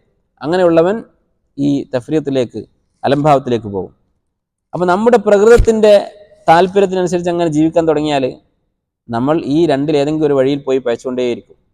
ചിലർക്ക് ചില വിഷയത്തിൽ ആവേശമുണ്ടാകും, ചില വിഷയത്തിൽ മടിയുണ്ടാകും. അപ്പോൾ നമ്മൾ എന്ത് ചെയ്യും? നമുക്ക് ആവേശമുള്ള വിഷയത്തിൽ നമ്മൾ ഗുലുവിലേക്ക് പോകും, മടിയുള്ള കാര്യത്തിൽ നമ്മൾ തസാഹുലിലേക്ക് പോകും. ഇങ്ങനെ നമ്മൾ അള്ളാഹുവിൻ്റെ ഓരോ കൽപ്പനയും പാഴാക്കിക്കൊണ്ടേയിരിക്കും. നമ്മുടെ പ്രകൃതമാണ് നമ്മുടെ നേതാവ്, അതാണ് നമ്മുടെ പ്രേരണയെങ്കിൽ. നേരെ മറിച്ച് സുന്നത്ത് പിന്തുടരുന്ന ഒരാളുടെ അവസ്ഥ എന്തായിരിക്കും? സുന്നത്ത് പിന്തുടരുന്ന ഒരാൾ ഈ മധ്യമമായ മാർഗത്തിലായിരിക്കും. അയാൾക്ക് സ്വന്തം നഫ്സിൻ്റെ ഈ ഷർറുകളിൽ നിന്ന് രക്ഷപ്പെടാൻ സാധിക്കും. അതിനുള്ള മാർഗം ഇത്തിബാഉ സുന്ന മാത്രമാണ്. ആറാമത്തെ ഗുണം, സുന്നത്ത് പിന്തുടരുന്നവർ ബിദ്അത്തുകളിൽ നിന്ന് രക്ഷപ്പെടും. കാരണം സുന്നത്തും ബിദ്അത്തും പരസ്പരം എതിരാണ്. സുന്നത്തില്ലാത്ത സ്ഥലത്ത് ബിദ്അത്തുണ്ടാകും. അപ്പോൾ സുന്നത്ത് ഇത്തിബാ ചെയ്യുന്ന ഒരാൾക്ക് ബിദ്അത്തുകളിൽ നിന്ന് രക്ഷപ്പെടാൻ സാധിക്കും. ഏറ്റവും വലിയൊരു ഉദാഹരണം നമ്മൾ നോക്കൂ. ഇപ്പം തിങ്കളാഴ്ച നോമ്പ്, സുന്നത്ത് പിന്തുടരുന്ന ഒരാൾ, അതിൻ്റെ പൂർണ്ണതയിലെത്തിയ ഒരാൾ എല്ലാ തിങ്കളാഴ്ച നോമ്പ് നിൽക്കുന്നുണ്ടാവും. അങ്ങനെയുള്ള ഒരാൾക്ക് നബി സല്ലല്ലാഹു അലൈഹി വസല്ലമയുടെ ജന്മദിന ആഘോഷത്തെക്കുറിച്ച് പറഞ്ഞ് പഠിപ്പിക്കേണ്ട ആവശ്യമില്ല. കാരണം തിങ്കളാഴ്ച ഈ ജന്മദിനമായി വരുന്ന വർഷങ്ങളുണ്ടാകും. അപ്പോൾ ഈ നോമ്പ് നോൽക്കുന്ന ഒരാളോട് ഇത് പറഞ്ഞു കൊടുക്കേണ്ട ആവശ്യം ഉണ്ടാവില്ല. നമ്മൾ നോമ്പ് നോൽക്കാത്ത ഒരാളോട് നിങ്ങൾ തിങ്കളാഴ്ച ജന്മദിനം വന്നാൽ എന്ത് ചെയ്യും എന്നൊക്കെ ചോദിക്കുമ്പോൾ അവൻ ചിലപ്പോൾ മറുപടി എന്തെങ്കിലുമൊക്കെ പറയും. പക്ഷേ ശരിക്കും തിങ്കളാഴ്ച നോമ്പ് നോൽക്കുന്ന ഒരാളാണ് ഈ എതിർഭാഗത്തുള്ളതെങ്കിൽ അവൻ തർക്കുത്തരം പറയാൻ തോന്നില്ല. അവൻ തന്നെ ചിന്തിക്കും, എൻ്റെ നോമ്പ് നഷ്ടപ്പെടുന്നുണ്ടല്ലോ എന്നുള്ള കാര്യം അവൻ തന്നെ ചിന്തിക്കും. അപ്പോൾ ഇങ്ങനെയുള്ള ധാരാളം ബിദ്അത്തുകളിൽ നിന്ന് രക്ഷപ്പെടാൻ സാധിക്കും സുന്നത്ത് പിന്തുടരുന്ന ഒരാൾക്ക്. അടുത്ത ഒരു മസ്അല ഈ ഹദീസിൽ നിന്ന് ഉലമാക്കൾ ഇസ്തിംബാത്ത് ചെയ്തിട്ടുള്ളത്, ഖുലഫാഉർ റാഷിദീങ്ങളുടെ സുന്നത്ത് പിന്തുടരാൻ ഈ ഹദീസ് പഠിപ്പിക്കുന്നു. അപ്പോൾ 4 ഖലീഫമാരെ പിന്തുടരുക എന്നുള്ളത് നിർബന്ധമാണ്. നബി സല്ലല്ലാഹു അലൈഹി വസല്ലമയെ ഇത്തിബാ ചെയ്യാൻ പറഞ്ഞിട്ട് തൊട്ടടുത്തതാണ് പറഞ്ഞത് വസുന്നത്തുൽ ഖുലഫാഇർ റാഷിദീൻ. അപ്പോൾ സഹാബത്തിനെ പിന്തുടരുക എന്ന് പറയാം നമുക്ക് പൊതുവിൽ. കാരണം വേറെ ഹദീസുകളിൽ സഹാബത്തിനെ പിന്തുടരാൻ പഠിപ്പിച്ചിട്ടുണ്ട്. സഹാബത്തിനെ പിന്തുടരൽ നിർബന്ധമാണ്. എന്താണ് സഹാബത്തിനെ പിന്തുടരുക എന്ന് പറഞ്ഞാൽ? നമുക്കറിയാം, അള്ളാഹുവിനെ അനുസരിക്കുക എന്ന് പറഞ്ഞാൽ അള്ളാഹു തആല പറഞ്ഞ ഖുർആനിലെ ആയത്തുകൾ നമുക്ക് തെളിവാണ് ദീനിൽ. നബി സല്ലല്ലാഹു അലൈഹി വസല്ലമയെ പിന്തുടരുക എന്ന് പറഞ്ഞാൽ നബി സല്ലല്ലാഹു അലൈഹി വസല്ലമ സംസാരിച്ചതായ ഹദീസുകൾ അത് നമുക്ക് അനുസരിക്കുക നിർബന്ധമാണ്. ഒരു കാര്യം ഹദീസിൽ വന്നാൽ അത് തെളിവാണ് ഇസ്ലാമിൽ. സഹാബി ഒരു വാക്ക് പറഞ്ഞാൽ അത് ഇസ്ലാമിൽ തെളിവാണോ? തെളിവാണ്. നബി സല്ലല്ലാഹു അലൈഹി വസല്ലം പറഞ്ഞതുപോലെ തന്നെ സഹാബത്തിൻ്റെ വാക്കുകളും തെളിവാണ്. പക്ഷേ എല്ലാ സഹാബത്തിൻ്റെയും എല്ലാ വാക്കുകളും തെളിവാണോ? സഹാബത്തിനെ 3ആയി വേർതിരിച്ചിട്ടുണ്ട്. ഒന്ന്, നബി സല്ലല്ലാഹു അലൈഹി വസല്ലം നസ്സായിക്കൊണ്ട് ഇന്ന സഹാബത്തിനെ നിങ്ങൾ അനുസരിക്കണം എന്ന് പഠിപ്പിച്ച സഹാബത്തുണ്ട്. അവരുടെ വാക്കുകൾ ഇസ്ലാമിൽ ഹുജ്ജത്താണ്, ദലീലാണ്. ആരാണ് അവർ? 4 ഖലീഫമാർ. ഈ ഹദീസ് അതിനുള്ള തെളിവാണ്. അലൈക്കും ബിസുന്നതി വസുന്നത്തുൽ ഖുലഫാഇർ റാഷിദീൻ. അപ്പോൾ ഖുലഫാഉർ റാഷിദീങ്ങൾ ഒരു കാര്യം പഠിപ്പിച്ചാൽ ഒരു കാര്യം കൽപ്പിച്ചാൽ അത് നമുക്ക് തെളിവാണ്. രണ്ടാമത്തെ വിഭാഗം, അവർ ഖലീഫമാരല്ല, പക്ഷേ ഫിഖ്ഹ് കൊണ്ട്, പാണ്ഡിത്യം കൊണ്ട് അറിയപ്പെട്ടവരാണ്. ഈ 4 ഖലീഫമാരല്ല, പക്ഷേ ഫിഖ്ഹ് കൊണ്ട് അറിയപ്പെട്ടവരാണ്. ഏതുപോലെ ഇബ്നു അബ്ബാസ് റളിയല്ലാഹു അൻഹു, ഇബ്നു ഉമർ റളിയല്ലാഹു അൻഹു, ഇബ്നു മസ്ഊദ് റളിയല്ലാഹു അൻഹു, മുആദ് ബിൻ ജബൽ റളിയല്ലാഹു അൻഹു, ആയിഷ റളിയല്ലാഹു അൻഹ, ഇങ്ങനെയുള്ള ദീനിൽ പാണ്ഡിത്യം കൊണ്ട് അറിയപ്പെട്ട സഹാബത്തിൻ്റെ കൂട്ടത്തിൽ ഫത്വ കൊടുത്തിരുന്ന പണ്ഡിതന്മാരായ സഹാബത്ത്, അവരെയും അവരുടെ വാക്കുകളും തെളിവാണ്. ഇനി മൂന്നാമത്തെ വിഭാഗം, ഇത് രണ്ടുമല്ലാത്ത സഹാബത്ത്, അവരുടെ പേര് പോലും ചിലപ്പോൾ അറിയപ്പെട്ടിട്ടുണ്ടാവില്ല. ഒരു അറാബി നബി സ്വല്ലല്ലാഹു അലൈഹി വസല്ലം അടുക്കൽ വന്ന് 2 കാര്യങ്ങൾ ചോദിച്ച് തിരിച്ചുപോയി, അതും സഹാബിയാണ്. നമ്മളെക്കാളും എത്രയോ അഫ്ളലാണ് അവർ. സഹാബത്തിന് ശേഷം വന്ന ഒരാളും അവരുടെ സ്ഥാനത്തേക്ക് എത്തുകയില്ല, പക്ഷേ അവരുടെ വാക്കുകൾ തെളിവല്ല. ഇങ്ങനെ പണ്ഡിതന്മാർ സഹാബത്തിനെ 3ആയി വേർതിരിച്ചിട്ടുണ്ട്. ഇനി സഹാബത്തിൻ്റെ വാക്കുകൾ തെളിവാണ് എന്ന് പറഞ്ഞാൽ അതിനർത്ഥം യാതൊരു നിബന്ധനകളുമില്ലാതെ അനുസരിക്കണമെന്നാണോ? അല്ല, 2 നിബന്ധനകളുണ്ട്. ഒന്ന്, ഖുർആനിനോ സുന്നത്തിനോ എതിരാവാൻ പാടില്ല. ഒരു സഹാബി പറഞ്ഞൊരു വാക്ക് ഖുർആനിനോ സുന്നത്തിനോ എതിരാണെങ്കിലോ അവിടെ സഹാബത്തിൻ്റെ വാക്ക് തെളിവല്ല. അത്തരം സന്ദർഭത്തെക്കുറിച്ചാണ് ഇബ്നു അബ്ബാസ് റളിയല്ലാഹു അൻഹു പറഞ്ഞത്, യൂഷികു അൻ തൻസില അലൈക്കും ഹിജാറത്തും മിനസ് സമാ, നിങ്ങളുടെ മുകളിലേക്ക് ആകാശത്ത് നിന്ന് അള്ളാഹു കല്ല് എറിഞ്ഞ് ശിക്ഷിക്കുമാറായിരിക്കുന്നു, ശിക്ഷിച്ചേക്കുമെന്ന് ഞാൻ പേടിക്കുന്നു. അഖൂലു ലക്കും ഖാല റസൂലുള്ളാഹ്, കാരണം ഞാൻ നിങ്ങളോട് ഹദീസുകൾ പറഞ്ഞു തരുന്നു, ഖാല റസൂലുള്ളാഹ് എന്ന് പറഞ്ഞിട്ട്, വതഖൂലൂന ഖാല അബൂബക്കറിൻ ഉമർ, അപ്പോൾ നിങ്ങൾ തിരിച്ച് പക്ഷെ അബൂബക്കർ ഇങ്ങനെയാണല്ലോ ഉമർ ഇങ്ങനെയാണല്ലോ പറഞ്ഞത് എന്ന് തിരിച്ചു പറയുകയാണോ? അങ്ങനെയാണെങ്കിൽ ആകാശത്ത് നിന്ന് കല്ല് നിങ്ങളുടെ തലയിലേക്ക് വീഴാൻ സാധ്യതയുണ്ട് എന്ന് ഇബ്നു അബ്ബാസ് റളിയല്ലാഹു അൻഹു പറഞ്ഞു. അതെപ്പോഴാണ്? ഹദീസിനെതിരായി സഹാബത്തിൻ്റെ വാക്ക് ഒരാൾ സ്വീകരിച്ചാൽ, അത് ഖലീഫയാണെങ്കിൽ പോലും. അതിനർത്ഥം ഈ ഖുലഫാഉർ റാഷിദീങ്ങളും മറ്റു സഹാബത്തൊക്കെ ഖുർആനും സുന്നത്തിനും എതിരായിട്ട് പറയുന്നതാണോ? അല്ല. ഒരു പക്ഷേ ഏതെങ്കിലും ഒരു മസലയിൽ ആയത്തും ഹദീസും അവർക്ക് കിട്ടാത്തത് കൊണ്ടായിരിക്കാം, അല്ലെങ്കിൽ അവർ മറന്നുപോയത് കൊണ്ടായിരിക്കാം. അവർ മനുഷ്യരാണ്, മാസൂമികളല്ല. അങ്ങനെ വല്ലതും അവരുടെ വാക്കുകളിൽ വന്നാൽ, നേർക്ക് നേരെ ഖുർആനും സുന്നത്തിനും എതിരായി വന്നാൽ അത് സ്വീകരിക്കാൻ പാടില്ല. അതാണ് ഒന്നാമത്തെ ഷർത്ത്. രണ്ടാമത്തെ ഷർത്ത്, മറ്റൊരു സഹാബിയുടെ വാക്കിനെതിരാവാൻ പാടില്ല. ഒരു സഹാബി ഒരു കാര്യം പറഞ്ഞു, ആയിഷ റളിയല്ലാഹു അൻഹ ഒരു കാര്യം പറഞ്ഞു, ഇബ്നു അബ്ബാസ് റളിയല്ലാഹു അൻഹുമ അതിനെതിര് പറഞ്ഞിരിക്കുന്നു. അപ്പോൾ 2 പേരുടെയും വാക്ക് തെളിവല്ല. അതോടുകൂടി 2 പേരുടെയും വാക്കുകൾക്ക് ആ സ്ഥാനം നഷ്ടപ്പെട്ടു. പിന്നെ നമ്മളങ്ങോട്ട് നോക്കണം, ഖുർആനിലേക്കും സുന്നത്തിലേക്കും മടങ്ങും. അപ്പോൾ സഹാബത്ത് 3 വിഭാഗമുണ്ട്. അതിൽ 2 വിഭാഗത്തിൻ്റെ വാക്കുകൾ ഹുജ്ജത്താണ്, പക്ഷേ 2 നിബന്ധനകളുണ്ട്. ഒന്ന്, നസ്സിന് അഥവാ ഖുർആനിലെ ആയത്തിനും നബി സ്വല്ലല്ലാഹു അലൈഹി വസല്ലമയുടെ ഹദീസിനും നേർക്ക് നേരെ എതിരാവാൻ പാടില്ല. അതുപോലെ മറ്റൊരു സഹാബിയുടെ വാക്കിന് എതിരാവാൻ പാടില്ല. നേർക്ക് നേരെ എന്ന് പറയാൻ കാരണം എന്താണ്? ചിലപ്പോൾ നമുക്ക് എതിരായിട്ട് തോന്നും, പക്ഷേ എതിരാവുകയില്ല. ഉദാഹരണത്തിന് താടി വെട്ടുന്നത്, സഹാബത്തിൽ പലരും താടി വെട്ടുമായിരുന്നു. താടി നീട്ടാൻ നബി സ്വല്ലല്ലാഹു അലൈഹി വസല്ലം കൽപ്പിച്ചിട്ടുണ്ട്. താടി നീട്ടാനുള്ള ഈ കൽപ്പനയും സഹാബത്തിൽ താടി വെട്ടിയതും എതിരാണോ? എതിരല്ല. കാരണം നീട്ടിയിട്ടാണ് വെട്ടുന്നത്. ഒരു പിടി കഴിഞ്ഞിട്ട് താടി വെട്ടുന്നവൻ താടി നീട്ടിയവനാണ്. നബി സ്വല്ലല്ലാഹു അലൈഹി വസല്ലമയുടെ ഹദീസിന് നേർക്ക് നേരെ എതിരല്ല ഈ സഹാബിയുടെ പ്രവർത്തനം. അപ്പോൾ ഇവിടെ നമുക്ക് ഈ ഉദാഹരണം വെച്ച് നോക്കാം. വെട്ടിയവരാരൊക്കെയാണ്? ഫുഖഹാക്കളാണ്. ഇബ്നു ഉമർ റളിയല്ലാഹു അൻഹു, അതുപോലെ വേറെയും സഹാബത്തുണ്ട്. അബൂ ഹുറൈറ റളിയല്ലാഹു അൻഹു, ഒക്കെ പണ്ഡിതന്മാരായിട്ടുള്ള സഹാബത്താണ്. അവരുടെ വാക്ക് തെളിവാണോ? തെളിവാണ്. ഇത് ഖുർആനും സുന്നത്തിനും എതിരാണോ? എതിരല്ല. കാരണം താടി നീട്ടുന്നവർ തന്നെയാണ്. ഒരു പിടി പിടിച്ച് വെട്ടുന്ന ആൾ താടി നീട്ടിയിട്ടുണ്ട്. അപ്പോൾ ഖുർആനോ സുന്നത്തിനോ എതിരല്ല. വേറെ സഹാബത്തിനെതിരാണോ? വേറെ ഏതെങ്കിലും സഹാബി താടി തീരെ വെട്ടാൻ പാടില്ല എന്ന് പറഞ്ഞിട്ടുണ്ടോ? ആരും പറഞ്ഞിട്ടില്ല. അതുകൊണ്ട് തന്നെ ഇവരുടെ വാക്ക് അല്ലെങ്കിൽ ഇവരുടെ ഈ പ്രവൃത്തി നമുക്ക് തെളിവാണ്. അടുത്തൊരു മസാല, ബിദ്അത്തുകളെ കുറിച്ച് ഈ ഹദീസ് താക്കീത് ചെയ്യുന്നുണ്ട്. നേരത്തെ നമ്മൾ സുന്നത്ത് പിന്തുടരുന്നാൽ കിട്ടുന്ന ഗുണങ്ങളെക്കുറിച്ച് പറഞ്ഞു. അതുപോലെ വലിയ അപകടങ്ങളുള്ള കാര്യമാണ് ബിദ്അത്ത് എന്ന് പറയുന്നത്. എത്രത്തോളം എന്ന് വെച്ചാൽ, ബിദ്അത്ത് എന്ന് പറയുന്ന ജിൻസ്, ആ വർഗം, ഓരോ ബിദ്അത്തിനെ കുറിച്ചല്ല പറയുന്നത്. ബിദ്അത്തുകളിൽ കൂടിയതും കുറഞ്ഞതുമുണ്ട്. പക്ഷെ ബിദ്അത്ത് എന്ന് പറയുന്ന വർഗത്തെ മൊത്തത്തിലെടുത്താൽ അത് അൽ മആസി അഷ്ഹവാനിയ, നമ്മുടെ ദേഹേച്ഛയുടെ കാരണം കൊണ്ട് ചെയ്യുന്ന മാസിയത്തുകളെക്കാൾ വലുതാണ്, ഗൗരവമാണ്. ഓരോ ബിദ്അത്തും ഓരോ മാസിയത്തും എടുത്തിട്ട് പറയാൻ പാടില്ല. അപ്പോൾ നമസ്കാരത്തിന് ശേഷമുള്ള കൂട്ടപ്രാർത്ഥന, ഇപ്പുറത്ത് കൊലപാതകം, അപ്പോൾ കൂട്ടപ്രാർത്ഥന കൊലപാതകത്തേക്കാൾ വലുതാണ് എന്ന് പറയുന്നില്ല. പക്ഷെ ബിദ്അത്ത് എന്ന് പറയുന്ന ഈ ജിൻസ്, ഈ വർഗം മൊത്തത്തിൽ മാസിയത്തുകളെക്കാൾ വലുതാണ്. ഇതാരാണ് പറഞ്ഞത്? ഇജ്മാ ഉള്ള കാര്യമാണ്. ഇബ്നു തൈമിയ്യ റഹിമഹുല്ലാഹ് പറയുകയാണ്, പണ്ഡിതന്മാർ ഏകോപിച്ചിട്ടുണ്ട്, ഷഹ്വാനിയായിട്ടുള്ള നമ്മുടെ ഷഹ്വത്ത് കൊണ്ട് ചെയ്യുന്ന തെറ്റുകളെക്കാൾ വലുതാണ് ബിദ്അത്ത്. എന്തുകൊണ്ടാണ്? കാരണം വളരെ യുക്തിക്ക് യോജിക്കുന്നതാണ്, വളരെ വ്യക്തമായ കാരണമാണ്. എന്താണ്? ബിദ്അത്ത് ചെയ്യുന്ന ഒരാൾ ഫലത്തിൽ ചെയ്യുന്നത് എന്താണ്? ഖുർആനിലെ ഒരായത്തിനെ നിഷേധിക്കുകയാണ്. അല്ലാഹു തആല പറഞ്ഞു, അൽ യൗമ അക്മൽതു ലക്കും ദീനക്കും, ഇന്ന് ഞാനിതാ ദീൻ പൂർത്തീകരിച്ചു തന്നിരിക്കുന്നു. അപ്പോൾ അന്ന് ദീനിലില്ലാത്തൊരു കാര്യം ചെയ്യുന്ന ഒരാൾ, നല്ലത് എന്ന് പറഞ്ഞൊരു ബിദ്അത്ത് ചെയ്യുന്ന ഒരാൾ, അയാൾ പറയുന്ന വാദത്തിൻ്റെ അല്ലെങ്കിൽ അയാൾ പ്രവർത്തിക്കുന്ന പ്രവൃത്തിയുടെ അതിൻ്റെ ഫലം എന്താണ്? നാവ് കൊണ്ട് അയാൾ നേർക്കുനേരെ പറയുന്നില്ലെങ്കിലും അതിൻ്റെ ഒരു അർത്ഥം എന്താണ്? ദീൻ പൂർണ്ണമല്ല, ദീനിൽ കുറച്ചുകൂടി കൂട്ടാൻ ബാക്കിയുണ്ട്, അത് ഞാനിതാ പൂർത്തീകരിച്ചിരിക്കുന്നു. അള്ളാഹു ഇറക്കിയ ദീൻ പോരാഞ്ഞിട്ട് ഞാൻ എൻ്റെ വക ഇതാ പൂർത്തീകരിക്കുന്നു എന്ന് പറയുന്നത് പോലെയാണ് ബിദ്അത്ത് ചെയ്യുന്ന ഒരാളുടെ പ്രവൃത്തി. അതുകൊണ്ടാണ് ഇത്രയും ഗൗരവം ഉണ്ടായത്. അതുപോലെ ധാരാളം ഫസാദുകൾ ബിദ്അത്തുകൾ കൊണ്ടുണ്ട്. ബിദ്അത്ത് ചെയ്യുന്ന ഒരാൾ അള്ളാഹുവിന് പുറമെ തശ്രീഅ് ചെയ്യുന്നവനാണ്, അല്ലേ? ഞാൻ ഇതാ ദീൻ ഉണ്ടാക്കുന്നു. ദീൻ ഉണ്ടാക്കുക എന്നുള്ളത് അള്ളാഹുവിൻ്റെ സിഫത്താണ്. നിസ്കാരവും നോമ്പൊക്കെ ആരാ തീരുമാനിച്ചത്? അള്ളാഹാണ് തീരുമാനിച്ചത്. ദീനിലെ നിയമങ്ങൾ നിശ്ചയിക്കുക എന്നുള്ളത് അള്ളാഹുവിൻ്റെ ഹക്കാണ്, അള്ളാഹുവിൻ്റെ അധികാരമാണ്. അതിൽ കൈകടത്തുന്നവനാണ് ബിദ്അത്ത് ഉണ്ടാക്കുന്നവൻ. അം ലഹും ശുറകാഉ ശറഉ ലഹും മിനദ്ദീനി മാ ലം യഅ്ദൻ ബിഹില്ലാഹ്, അള്ളാഹുവിന് അനുവാദമില്ലാതെ ദീനി കാര്യങ്ങൾ നിശ്ചയിക്കാൻ വേറെ പങ്കുകാരെ അവർ സ്വീകരിച്ചിരിക്കുകയാണോ എന്നാണ് അള്ളാഹു തആല ചോദിച്ചത്. അപ്പം അള്ളാഹ്ക്ക് പുറമെ ഞാനൊരു റബ്ബാണ് എന്ന് വാദിക്കുന്നത് പോലെയാണ് യഥാർത്ഥത്തിൽ ബിദ്അത്ത് ഉണ്ടാക്കുന്ന ഒരാൾ ചെയ്യുന്നത്.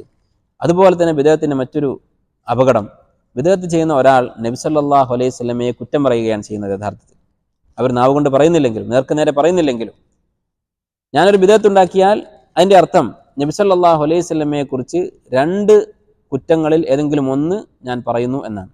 ഒന്ന്, നബി സല്ലല്ലാഹു അലൈഹി വസല്ലമ ജാഹിലാണ്, നഊദു ബില്ലാഹ്, അല്ലെങ്കിൽ നബി സല്ലല്ലാഹു അലൈഹി വസല്ലമ ഹക്ക് മറച്ചു വെച്ചവനാണ്. ഈ രണ്ടിൽ ഏതെങ്കിലും ഒന്ന് നാവ് കൊണ്ട് പറയുന്നതിന് തുല്യമാണ്. എന്തുകൊണ്ടാണ്? അല്ലേ, ഒരാളൊരു ബിദ്അത്ത് ചെയ്യുന്നു, ഈ ഒരു കാര്യം നല്ലതാണെന്ന് പറഞ്ഞിട്ടാണ് ചെയ്യുന്നത്, അള്ളാഹുലേക്ക് അടുക്കാൻ സഹായിക്കുന്നതാണ് ഈ പ്രവൃത്തി എന്ന് പറഞ്ഞുകൊണ്ടാണ് ചെയ്യുന്നത്. ഒരു പ്രത്യേക തരത്തിലുള്ള നമസ്കാരം അല്ലെങ്കിൽ ഒരു പ്രത്യേക സലാത്ത്, ഇതിന് അള്ളാഹു പ്രത്യേക സ്ഥാനം കൊടുക്കും, 1000 പ്രാവശ്യം ഖുർആൻ ഓതിയ കൂലിയാണ് ഈ സലാത്തിന് എന്നൊക്കെ പറഞ്ഞിട്ടുള്ള സലാത്തുകളുണ്ട്. ഈ ഒരു സലാത്ത് കൊണ്ടുവരുന്ന ഒരാൾ, അയാളുടെ വാദം എന്താണ്? ഇത് ചെയ്താൽ അള്ളാഹുലേക്ക് അടുക്കാൻ സാധിക്കും. ഇങ്ങനെ ഒരു മാർഗം അള്ളാഹുലേക്ക് അടുക്കാൻ ഉള്ളതായി മുഹമ്മദ് നബി സല്ലല്ലാഹു അലൈഹി വസല്ലമക്ക് അറിയാമായിരുന്നോ?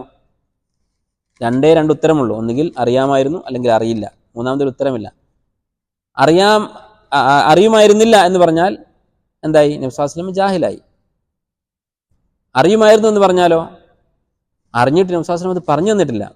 അപ്പോൾ നബി സല്ലല്ലാഹു അലൈഹി വസല്ലം ഹക്ക് മറച്ചു വെച്ചു. അപ്പോൾ ദീൻ അറിയാതിരിക്കുക എന്ന് പറയുന്നതും മോശമാണ്, ഹക്ക് മറച്ചു വെക്കുക എന്ന് പറഞ്ഞത് വൻപാപമാണ്. ഇതിൽ രണ്ടിൽ ഏതെങ്കിലും ഒരു ഐബ്, ഒരു ന്യൂനത നബി സല്ലല്ലാഹു അലൈഹി വസല്ലമയുടെ മേൽ ആരോപിക്കുകയാണ് യഥാർത്ഥത്തിൽ ബിദ്അത്ത് ചെയ്യുന്ന ഓരോ ആളും അറിഞ്ഞോ അറിയാതെയോ ചെയ്തുകൊണ്ടിരിക്കുന്നത്. അതുപോലെ തന്നെ ബിദ്അത്തിൻ്റെ വലിയൊരു അപകടം, ശരീഅത്തിനെ തകർക്കാനുള്ള വാതിൽ തുറന്നു കൊടുക്കുകയാണ് ബിദ്അത്ത് എന്ന് പറയുന്നത്. നല്ലത് എന്ന് പറഞ്ഞുകൊണ്ട് ഇസ്ലാമിൽ നമുക്ക് കടത്തിക്കൂട്ടാൻ പറ്റും എന്ന് പറഞ്ഞു കഴിഞ്ഞാൽ പിന്നെ ഓരോരുത്തർക്കും പലതായിരിക്കും നല്ലതായി തോന്നുക, അല്ലെ? ഇപ്പോൾ പലതരത്തിലുള്ള ആളുകൾ കടന്നു വന്നുകൊണ്ടിരിക്കുന്നുണ്ട്. പലതരത്തിലുള്ള ബിദ്അത്തുകൾ കടത്തിക്കൂട്ടിക്കൊണ്ടിരിക്കുന്നത് നമ്മൾ കാണുന്നു. ഇസ്ലാമിൽ കുറവാണ്. നിങ്ങൾ മറ്റു മതങ്ങൾ എടുത്തു നോക്കൂ.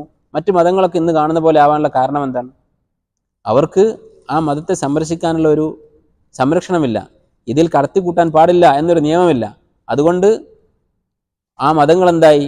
ശരി ഏതാണ് തെറ്റേതാണെന്ന് അറിയാത്ത അവസ്ഥയിൽ അത് ചെതറിപ്പോയി. ഇസ്ലാമിനെയും അതുപോലെ ആക്കാനാണ് ഈ ആളുകൾ ശ്രമിക്കുന്നത്. അതുകൊണ്ട് തന്നെ ഈ നല്ലതെന്ന് പറഞ്ഞ് കടത്തിക്കൂട്ടാമെന്ന് വാദിക്കുന്ന കക്ഷികൾ, അവർ നിങ്ങൾ എടുത്തു നോക്കൂ. അവർ ഒരു 10 ദീനുകൾ പോലെയാണ്.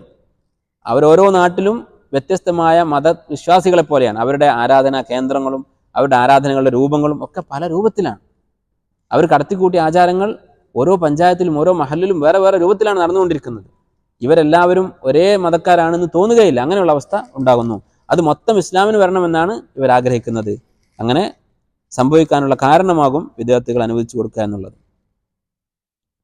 അതുപോലെ തന്നെ നേരത്തെ നമ്മൾ പറഞ്ഞതുപോലെ സുന്നത്തും ബിദ്അത്തും ശത്രുവാണ്. ബിദ്അത്ത് കടന്നു വന്നാൽ അത്രയും സുന്നത്ത് നഷ്ടപ്പെട്ടു പോകും. ഇതെല്ലാം ബിദ്അത്തുകളുടെ അപകടങ്ങളാണ്. അപ്പോൾ ഈ ഹദീസ് ബിദ്അത്തുകളെ കുറിച്ച് താക്കീത് ചെയ്യുന്നു. അല്ലാഹു സുബ്ഹാനഹു വ തആല ബിദ്അത്തുകളിൽ നിന്ന് നമ്മെ സംരക്ഷിക്കുക എന്നുള്ളത് വലിയൊരു നിഅമത്താണ്.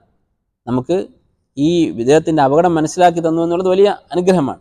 അതുകൊണ്ടാണ് ശൈഖുൽ ഇസ്ലാം ഇബ്നുൽ ഖയ്യിം റഹിമഹുല്ലാഹ് അദ്ദേഹത്തിൻ്റെ അറിയപ്പെട്ട അൽ ഖസീദത്തുൻ നൂനിയ എന്ന് പറയുന്ന കവിതയിൽ പറഞ്ഞത്, വജ്അൽ ലിഖൽബിക മുഖ്ലതൈനി കിലാഹുമാ മിൻ ഖശ്യത്തിർ റഹ്മാനി ബാക്കിയതാനി. ഇബ്നുൽ ഖയ്യിം പറയുകയാണ്, ഈ നൂനിയ എന്ന് പറയുന്ന കിതാബിൽ അദ്ദേഹം ബിദ്അത്തിന്റെ കക്ഷികൾക്കുള്ള മറുപടികളാണ്. 6000-ലധികം ബൈത്തുകളുണ്ട്. 6,000-അധികം വരിയുള്ള ഒരു കവിതയാണ്. നൂന് കൊണ്ട് അവസാനിക്കുന്ന ഓരോ വരി നൂന് കൊണ്ട് അവസാനിക്കും. അതുകൊണ്ടാണ് നൂനിയ എന്നുള്ള പേര്. അപ്പോൾ അതിൽ വിദേഹത്തിൻ്റെ കക്ഷികൾക്ക് മറുപടികൾ പറഞ്ഞിട്ട് അദ്ദേഹം പറയുകയാണ്, വജ്അൽ ലിഖൽബിക മുഖല്ലതൈൻ, നിന്റെ കൽബിന് നീ 2 കണ്ണുകൾ വെച്ചു കൊടുക്കുക, 2 കണ്ണുള്ളതായിട്ട് വിചാരിക്കുക. കിലാഹുമ മിൻ ഖശ്യത്തിർ റഹ്മാനി ബാക്കിയത്താൻ, അത് രണ്ടും അള്ളാഹിനെ പേടിച്ച് കരഞ്ഞുകൊള്ളട്ടെ. ലൗ ശാഅ റബ്ബുക കുൻത അയ്ളൻ മിസ്ലഹും, നിന്റെ റബ്ബ് ഉദ്ദേശിച്ചിരുന്നെങ്കിൽ നീയും അവരെ പോലെ ആകുമായിരുന്നു.